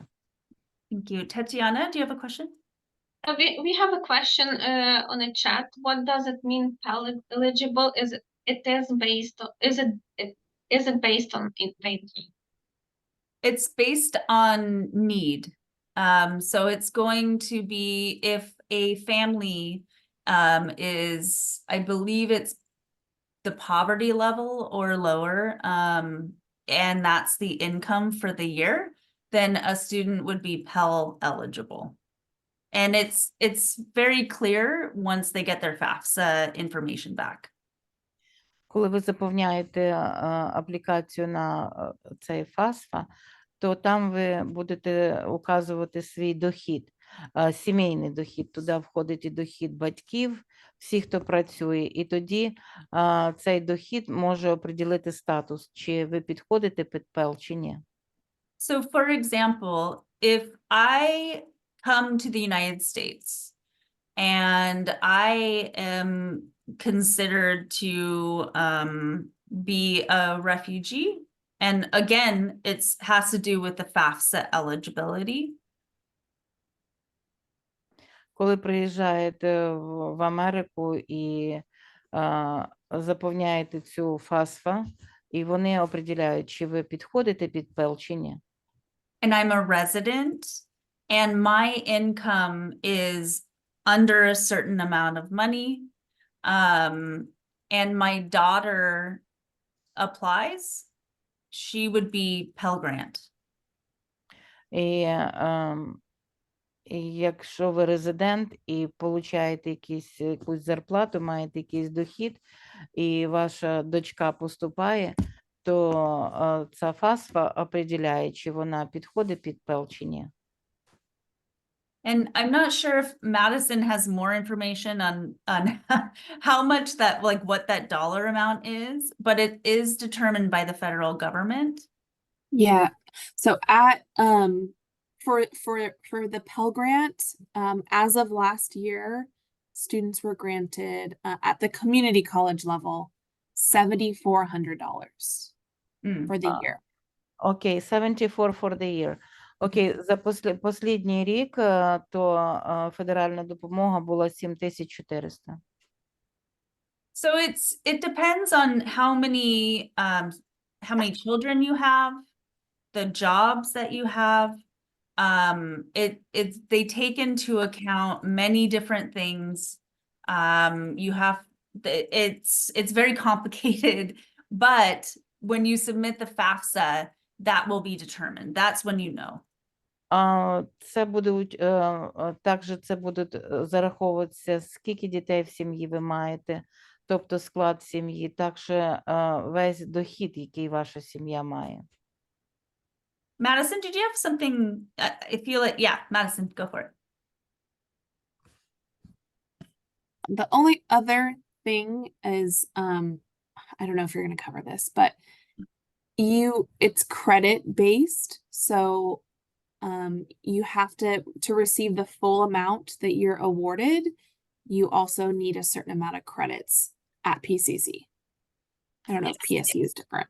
Yeah, that is a really good thing to add. While at PSU, you can take 6 credits. Some universities require 12 credits. Окей, про ця допомога також ви повинні взяти определенне количество класів, це значить определенне количество кредитів. І в деяких навчальних закладах у вас повинно бути 12 кредитів, щоб отримати цю допомогу на семестр, а в деяких то тільки 6 можна мати. I have the question like 6 credits and you will get the full benefits like from the federal aid or not? So it depends. Typically, if you submit your FAFSA and you get grants and you get loans, you have to be considered a full-time student. That is 12 credits. Окей. Обично ви, коли ви заповняєте, і щоб отримати цю всю допомогу, то вам потрібно мати 12 кредитів. But at PSU, we cover that. So if you want to participate, you just have to take 16 credits, but universities are different. So make sure you speak to the university. You said 16 credits? So you have to be within 6 to 16 credits Okay. at PSU. Okay. В Портленд Стейт університеті ви повинні взяти від 6 до 16 кредитів, і тоді ви зможете отримати допомогу цю повну. Так, але це важливо говорити з університетом, тобто це від університету до університету залежить. Вам потрібно Кожного сказати. по-різному. Yeah, exactly. В коледжі там повинно бути мінімум 12. От Портленд Ком'юніті коледж повинно бути мінімум 12 кредитів. And to receive benefits from FAFSA for PCC, Madison, is it 12 credits? So it's a sliding scale. So 12 credits, you get your maximum amount. So I'll let you. Окей, в коледжі воно залежить від того, скільки ви берете кредитів, стільки ви получите допомоги. Якщо якщо 12 кредитів, ви получаєте всю суму. Якщо менше, то воно буде менше. So for example, at PCC, if you're awarded $6,000 in Pell Grant money, and you take 12 credits, you'll receive all of the money. If you take 6 credits, and again, it depends. If you take 6 credits, you'll get half, so $3,000 for the term. Окей. And then it can vary in between. Якщо ви берете, якщо ви отримали допомоги $6,000 і ви берете 12 кредитів, то ви получаєте всю допомогу. Якщо ви берете тільки 6 кредитів, то ви получите $3,000. Але воно залежить від того, скільки кредитів, і ця сума міняється. But And we have a typically, question in the chat. When can you sign up for FAFSA? I am a junior, but I heard that you have to wait to be senior. yes. Junior – це перший рік, а senior – це є останній рік старшої школи. Yes. So it just opened up in the last week, I think, for this year. But Yes. typically, is it November 1st? So no, October 1st. October. Yeah. Okay. So this year's horrible. No, this It's so year bad. is a mess.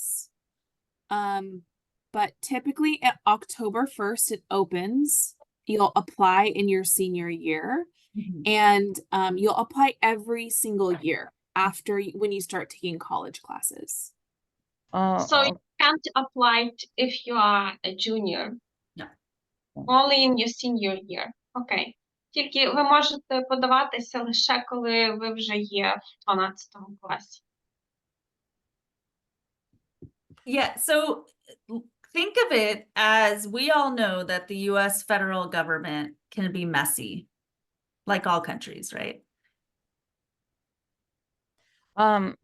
Так, вони говорили, що ця допомога, на цю допомогу можна заповняти з 1 жовтня обично, но цей рік воно була затримка, так як і в кожній державі є свої безпорядки, так само і в Америці.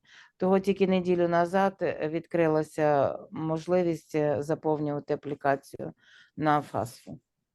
We will talk about this in a few slides, but do everything early, check for when things open, and your universities likely will send you reminders. І університет, куди ви будете поступати, вони вам пришлють так як напомин, коли точно ви можете подавати аплікацію. And in your high school, your senior year at high school, your college and career coordinator will make you apply. They will have you apply. Yeah. And have FAFSA nights. В школах і в коледжах вони вам нададуть інформацію, коли і як подавати цю заявку. For anyone that may be returning back to university or college, just remember to reach out to your admissions counselor and ask. They're very, very helpful wherever you decide to go. Для всіх, хто повертається до навчання, то просто треба звертатися до канцлера, і вони знають нову інформацію, і вони вам допоможуть без всяких проблем. And I do want to say that for the tuition-free degree, you can be co-enrolled, meaning you can take classes at PCC and PSU, or Mount Hood, or Clackamas Community College. So just remember, it's very flexible in that way. А вам не обов'язково брати всі класи тільки в університеті, щоб отримати допомогу. Ви можете брати класи в будь-яких коледжах, і в Portland Community College, і в Mountain Hood Community College, і в Clackamas, і Portland State Університет, і ви можете отримати цю допомогу. And please click this link. This will be sent to you for more information. Which link? It's under tuition-free degree. О, окей, the link, який ви маєте під об'явою, безплатне, безкоштовне допомога. Оцей лінк, він вам дасть більше інформації. Цю інформацію ми вам вишлемо. All right, residency. This is complicated, like everything, with university stuff. Резиденція, громадянство, це трошки має свої складності, як з усім в університеті. All publicly funded universities determine residency. Всі громадські університети, вони определяють громадянство. Private universities. Громадянство і резиденції – це різні речі. Residency, громадянство – це citizenship. Citizenship. Residency and citizenship are different. Residency, that means that the person lives somewhere for a long period of time, 1 year usually. Да. Yeah. Yeah, residency is, are you a resident of a particular state?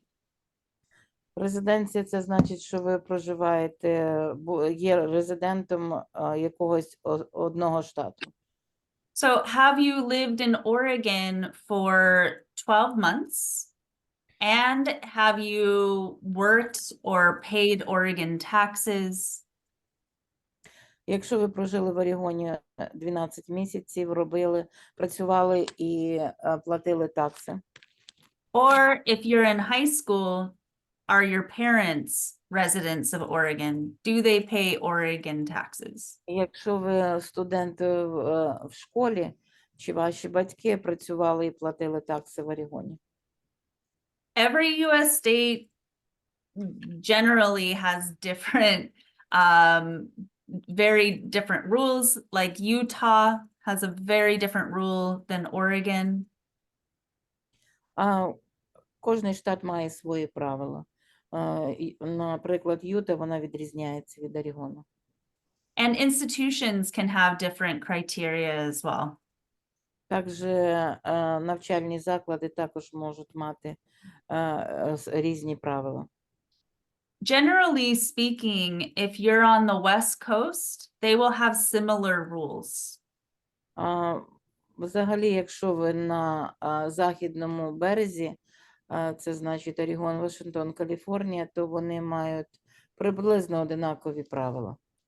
And every university or college likely has this. I mean, there are some that may not, but they have a residency office. Всі університети мають приблизно одинакові, і вони всі мають мати офіси, residency office. So this is the like full term that we use at PSU. Цей термін вони також використовують в PSU. Residency is determined in the evaluation of location of domicile, meaning your home, Резиденція определяється локацією і де ви живете, і and your financial dependence or independence, також ваша фінансова ситуація залежна, хто залежний і хто незалежний. and the reason why you are living in Oregon, Також ви маєте мати резон, чому ви живете в Орегоні. the type and source of financial resources, as well as other indicators. І різні істочники вашого доходу, також там є і другі індикатори. This is legal speak, but basically is, have you lived in Oregon for 12 months or more? Це легальне оприділення. Чи ви жили в Орегоні 12 місяців і більше? If you're financially dependent on someone like a parent, Sure. or a family member, or for Uniting for Ukraine, for example, are they an Oregon resident? Чи ви фінансово залежите, наприклад, діти залежать від батьків, чи ви United for Ukraine статус маєте і живете в Орегоні? And are you here just to take university classes or college classes? Або ви тут тільки для того, щоб взяти класи в коледжі або університеті? For example, when I was in high school, Наприклад, коли вона була в high school, I wanted to go to a school, a university in California. вона хотіла йти вчитися в університет в Каліфорнію. I would have to leave Oregon and live in California and work in California Їй треба було переїхати в Каліфорнію, почати жити там і працювати. for at least 12 months Мінімум 12 місяців. without taking many credits, so no school, unless it's only a few credits, Вона могла брати тільки пару кредитів. and not rely on my parents for financial. І не залежати від своїх батьків фінансово. And then I would be a California resident. І тоді вона може отримати статус Каліфорнія резидент. So if I moved to California in July, Якщо вона переїхала в Каліфорнію в липні, and then started taking classes at a university, і почала брати класи в університеті, I would be considered a non-resident. I would remain as an Oregon resident. вона буде залишатися не резидентом Каліфорнії, вона буде резидент Орегона. Always contact the residency office for any university that you apply to make sure they're going to ask you these main questions. Саме краще звертатися в резиденції офіс в університеті, в котрий ви подаєте аплікацію, і вони вам будуть задавати питання для того, щоб оприділити ваш статус. There are other things that you have to remember. Тут є ще деякі речі, котрі треба пам'ятати.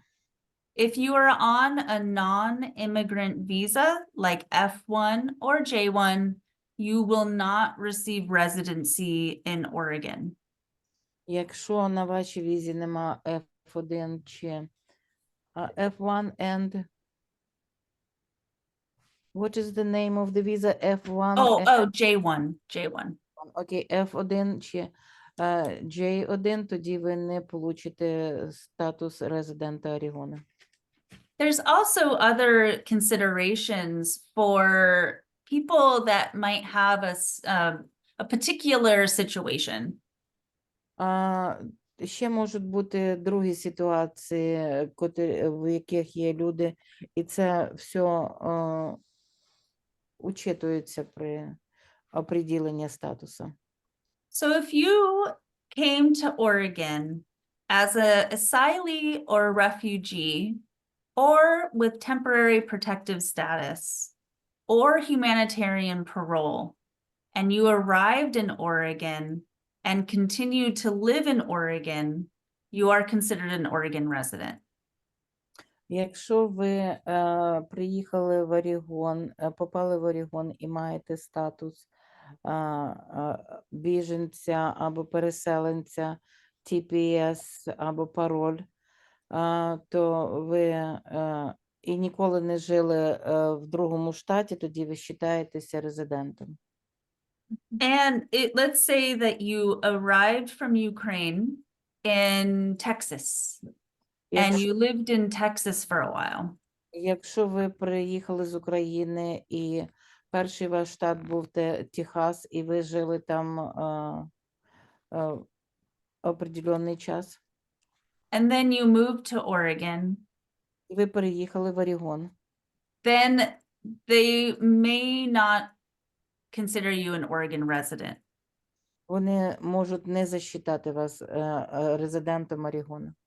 Unless you have been in Oregon for 12 months. Ви маєте бути в Орегоні мінімум 12 місяців. If you're a permanent resident and you've lived in Oregon for the last 12 months, then you are considered an Oregon resident. Якщо ви прожили в Орегоні 12 місяців послідніх, то ви вважаєтеся резидентом Орегона. Or if you're financially reliant on an Oregon resident. Або якщо ви фінансово залежите від резидента Орегона. So if you are a junior in high school, then they would look at your parents and see where the residency is with your parents. Якщо ви студент в школі послідніх 2 класи, то вони будуть дивитися, де ваші батьки прожили. Now, non-Oregon residents are in the cases like the first two that we talked about a little bit. Can you repeat, please? Yeah, so the non-Oregon resident is the asylee and refugee, TPS, or parolee who arrived in another state. Окей, вона буде говорити про non-resident пізніше. Or if you're a permanent resident and you lived in another state in the last 12 months. І якщо ви перманентний резидент, але жили в другому штаті. If you live across the river in Washington, even in Vancouver, you are not considered an Oregon resident. Якщо ви прожили через річку в штаті Вашингтон, вас не будуть вважати орегоновським резидентом. But we do have a program for those students, so that's going to be on the next couple of slides. Але для таких студентів є другі програми, котрі будуть на других слайдах. And again, if you are on a non-immigrant visa, you are not considered an Oregon resident, and you wouldn't be considered an Oregon resident. І знову, опять же, що нема емігрантської візи, ви не будете вважатися резидентом Орегона. All right, so this is very complicated. Does anyone have any questions? Хтось має питання, бо це дуже complicated. Lost my words. Це дуже складна тема, тому задавайте питання, якщо вона у вас є, якщо вам щось не зрозуміло.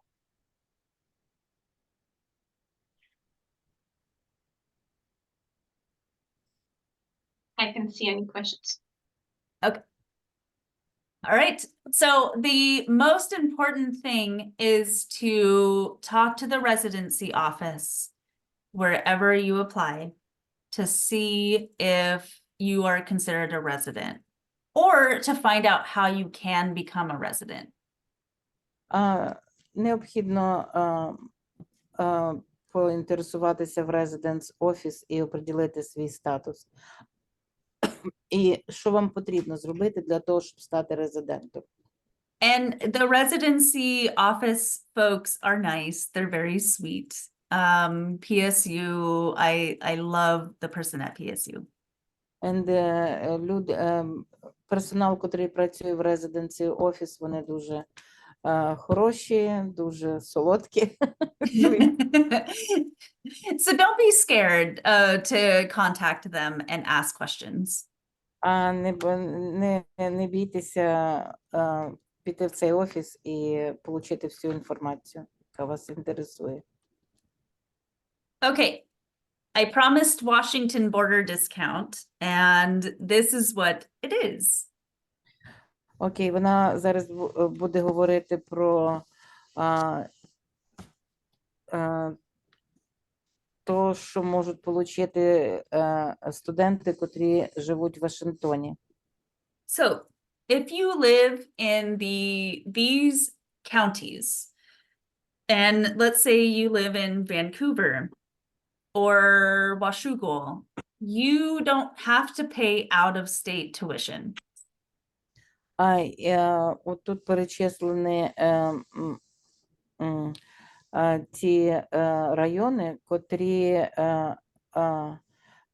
котрі учитуються для того, щоб отримати безкоштовну освіту. You will pay 110% of resident tuition. So it's a pretty good deal because you're not paying that much more than resident tuition. Ви будете платити. Can you explain, please, what it means? You will pay 110%. You will pay. It means that they're gonna pay like. Ні, це якщо резиденту платиться менша ціна, це в 2 рази менше, ніж нон-резидент. І для тих каунтів, що близько до Портленда, замість платити нон-резидент, вони платять на 10% більше, ніж самі резиденти. Окей, 10%, а я тут 110. Я Ну, думаю, 110 це означає 100, це означає те саме, а 110 це означає на 10% більше. Угу. Yeah, so I think resident tuition for us is let's say $11,500 per year. А якщо резидент, то оплата повинна бути десь 11 тисяч за рік. So if you take 110% of that, which I am not good at, then I think it comes up to like 13,000 or something like that. Yeah, it's gonna, вона не дуже хорошо знає, але приблизно це буде 15 тисяч. Ну, 10% від 11 це буде 12,100. And you can find all of this on our website too. We'll provide links. You can find the exact amount. І це все буде на веб-сайт, якщо вас інтересує, і вони вам предоставлять лінки до цих веб-сайтів. Sadly, it is not, if you live in Vancouver or you're taking part of the Washington border discount, it's not tuition-free degree eligible. Це все підлягає для тих, хто живе по сусідству за регіоном, для тих каунтів. Але крім tuition free. Yes, Tuition not free не підходить. right. Tuition-free degree is only for residents of Oregon because it's paid for by Oregon taxes, essentially. Безкоштовна освіта тільки для тих, хто живе в Орегоні. But if you apply to a Washington university, they may have something very similar. So take a look at Washington universities and see what they have to offer. Саме краще для Вашингтона – це провірити ті університети, котрі в університеті, і вони можуть мати щось подібне, що в Орегоні. Any questions about this before I go to the next slide? Є питання по цій? Okay. So that's a lot of information and it's a lot of very complicated information. But I want to encourage anyone, parents, students, friends, reach out often and apply early. Це дуже багато інформації. Вона хоче заохотити студентів і батьків. Чим раніше ви почнете, тим ліпше. There are not only people like myself at PSU and Madison at PCC, but there are so many other people that can meet with you face to face or on Zoom and answer questions. В університетах і в коледжах дуже багато людей є, котрі можуть вам допомогти. Вони це можуть зробити лице в лице або через Zoom. Do not wait to apply or contact people in colleges or university because that's going to delay things like your FAFSA or ORSA. Не тягніть час, старайтеся зробити це чим скоріше. For example, for a junior in high school right now, the application for fall 2025 will be open in August. Наприклад, для джуніор це передостанній рік в школі. Аплікейшени можна буде подаватися для 2025 уже в августі, це серпень 24-го. You'll want to get your acceptance and applications in at the different institutions before you get your FAFSA document or ORSA in as well. Вам треба подати документи до того, як ви будете подавати на ФАСФу або ОРШу. FAFSA, like we mentioned, it's very strange now, but it typically you can apply by October, and you will want to apply that early because more money is available for those that apply earlier. Так як ви бачите, що ФАСФа зараз дуже сложний процес, але чим раніше ви почнете, тим більше грошей ви можете отримати. And I saw a hand raised for a question.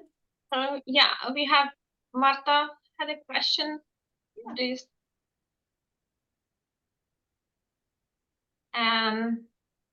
Anelia. Тобто спочатку потрібно подати заявку в коледж, а після коледжу вже подавати заявку на ORSA or FAFSA. He's Чи saying the це немає beginning, різниці? the beginning is like he needs to apply first to the college or university and after that fill out the FAFSA or ORSA. Yeah, exactly. Так. Окей, thank you.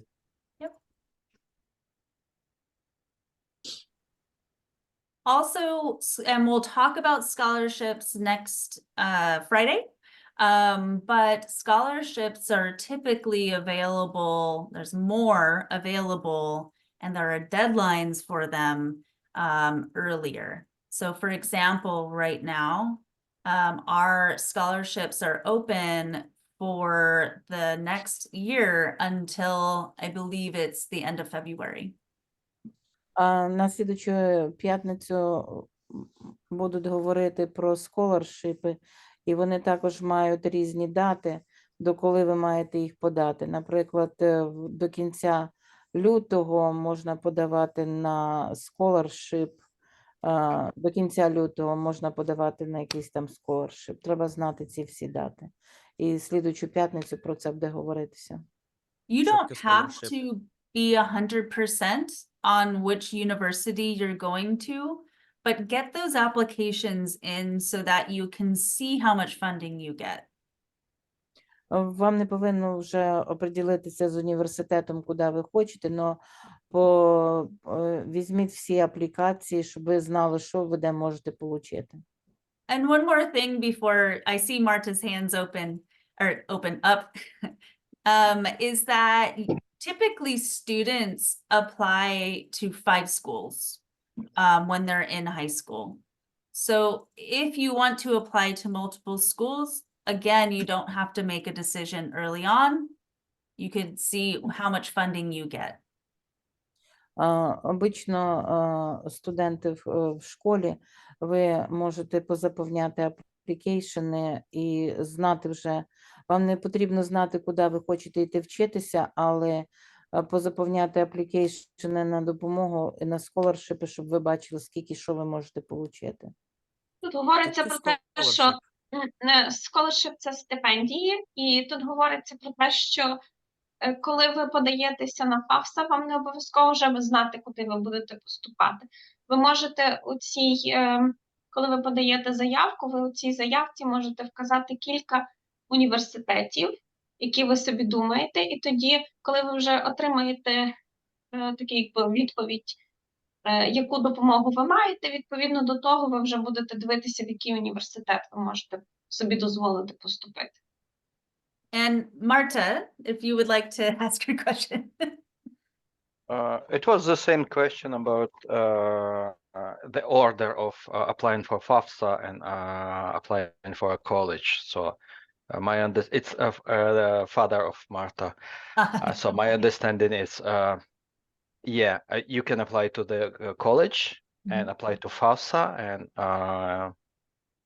it doesn't matter. You can apply for FAFSA even without applying, actually, without knowing which college you are going. Exactly. So when I applied to universities, I applied to about 4 universities and different costs, different levels. I applied to community college. I applied to University of Oregon. I applied to UC Santa Cruz. Lana, do you want to, I don't know if you want to. Коли вона починала цей процес, вона заповнювала аплікейшени в різні коледжі, і в Орегоні, і в Каліфорнії. And then when the FAFSA application opened in October, I submitted my FAFSA application. І в октябрі, коли почався процес аплікації на ФАСФО, вона заповнила той аплікейшн. And then it told me how much money I would get at each university. So because it's based on need and based on how much you would have to pay for each university and expected to pay.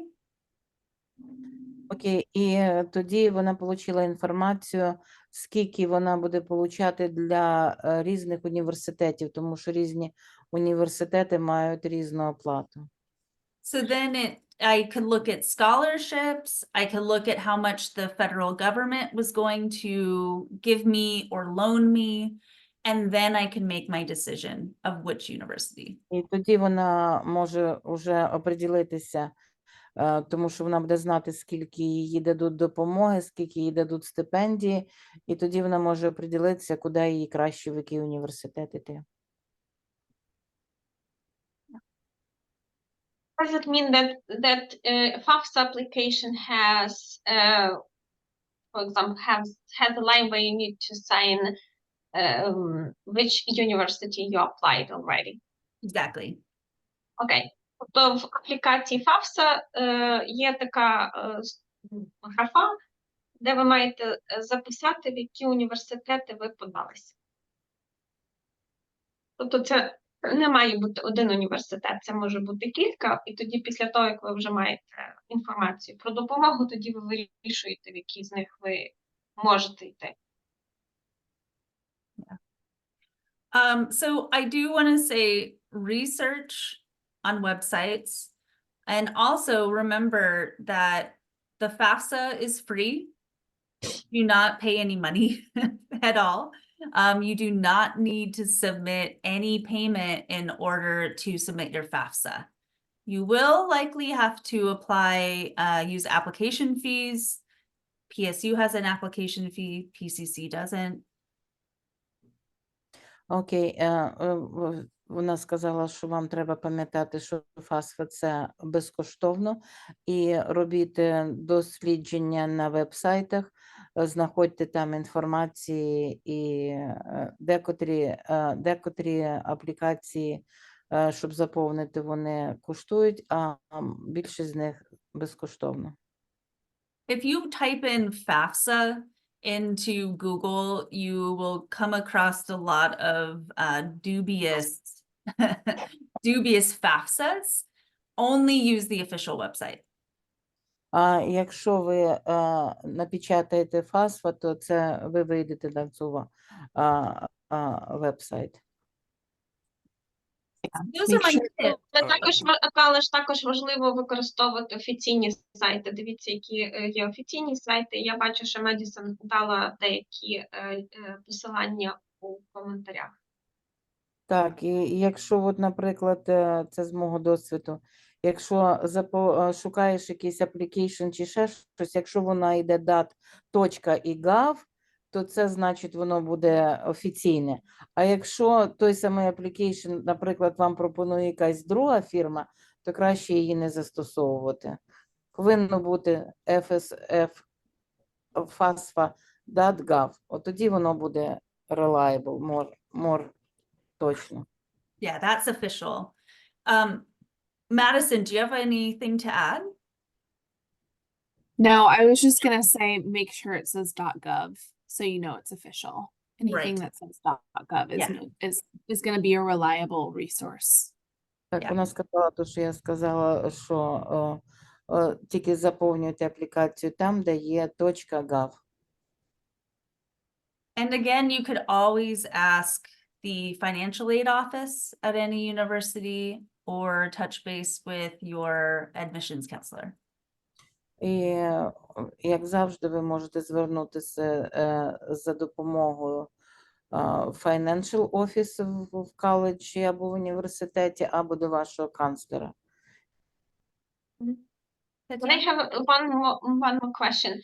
For example, for FAFSA, we are applying, for example, an October. But what about university, which when they open their registration? Yeah, it depends on the university. Portland State, we open our application August 1st for the following year. So, Lana, do you want to translate? No. Це все залежить від університету. Portland State університет, вони починають приймати заявку 1 серпня для слідуючого року, значить 24-му на 25-й рік. So for fall 2024 start term, so that's starting in, oh boy, September 2024, the application opened on August 1st, 2023. Я неправильно сказала. Application для того, щоб почати навчання в вересні 24-го року, то аплікацію можна подати в серпні, 1 серпня 2020. But we are rolling admissions and we accept students for fall, winter, spring, and summer. І вони приймають студентів на осінь, зиму, весну і літо. And it's super flexible. So if you want to, right now, if you want to attend for spring, you can apply. So starting in Якщо ви хочете подати аплікацію на весну, котра починається, цей семестр починається в квітні, то ви можете зробити це зараз. Yep. And I see that Madison needs to go because we are pretty late, which is okay. Yeah. But thank you so much, Madison. Yeah, of course. Thank you. It was nice talking to Thank you. everyone. Please reach out if you have questions and have a good night. Thank you. Thank you. Bye. So that's the end of my presentation as well. You will get the links and the presentations from both of us. Вона також закінчує свою презентацію, і ви получите лінки на цю презентацію. And I'm here for any questions. І вона відкрита для любих питань. Хтось має питання, задавайте. You can also email me. Here's my email address. Також ви можете задавати питання по електронній почті, і вона предоставляє вам свій імейл, адрес. Here the question, what is FAFSA Plus? I have no idea. I have to look it up. If you send me an email, I can figure out what it is. Here we go. Вона не знає, що таке FAFSA Plus, але якщо ви їй відправите імейл, вона знайде відповідь на це питання. Окей, I see. FAFSA Plus. Oh, I think it's data. So it helps you complete your FAFSA. А вона думає, що це така програма, яка допомагає вам заповнити аплікацію просто на FAFSA. So I think it comes, if I believe I understand, it is a way to increase the amount of students who submit their FAFSA. Таким способом збільшиться число студентів, котрі будуть подавати на FAFSA. I don't think that it's any different than, it's not a new program of FAFSA. It's just to help you. Вона не думає, що це якась різниця, просто це допомога вам отримати FAFSA.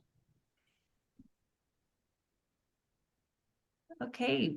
Well, if anyone has any questions, we have a few more minutes. Otherwise, feel free to send me an email. You will see me or not tomorrow. No one's going to see me tomorrow. You will see me next Friday. Looks like we have a question from Ilya. Yeah.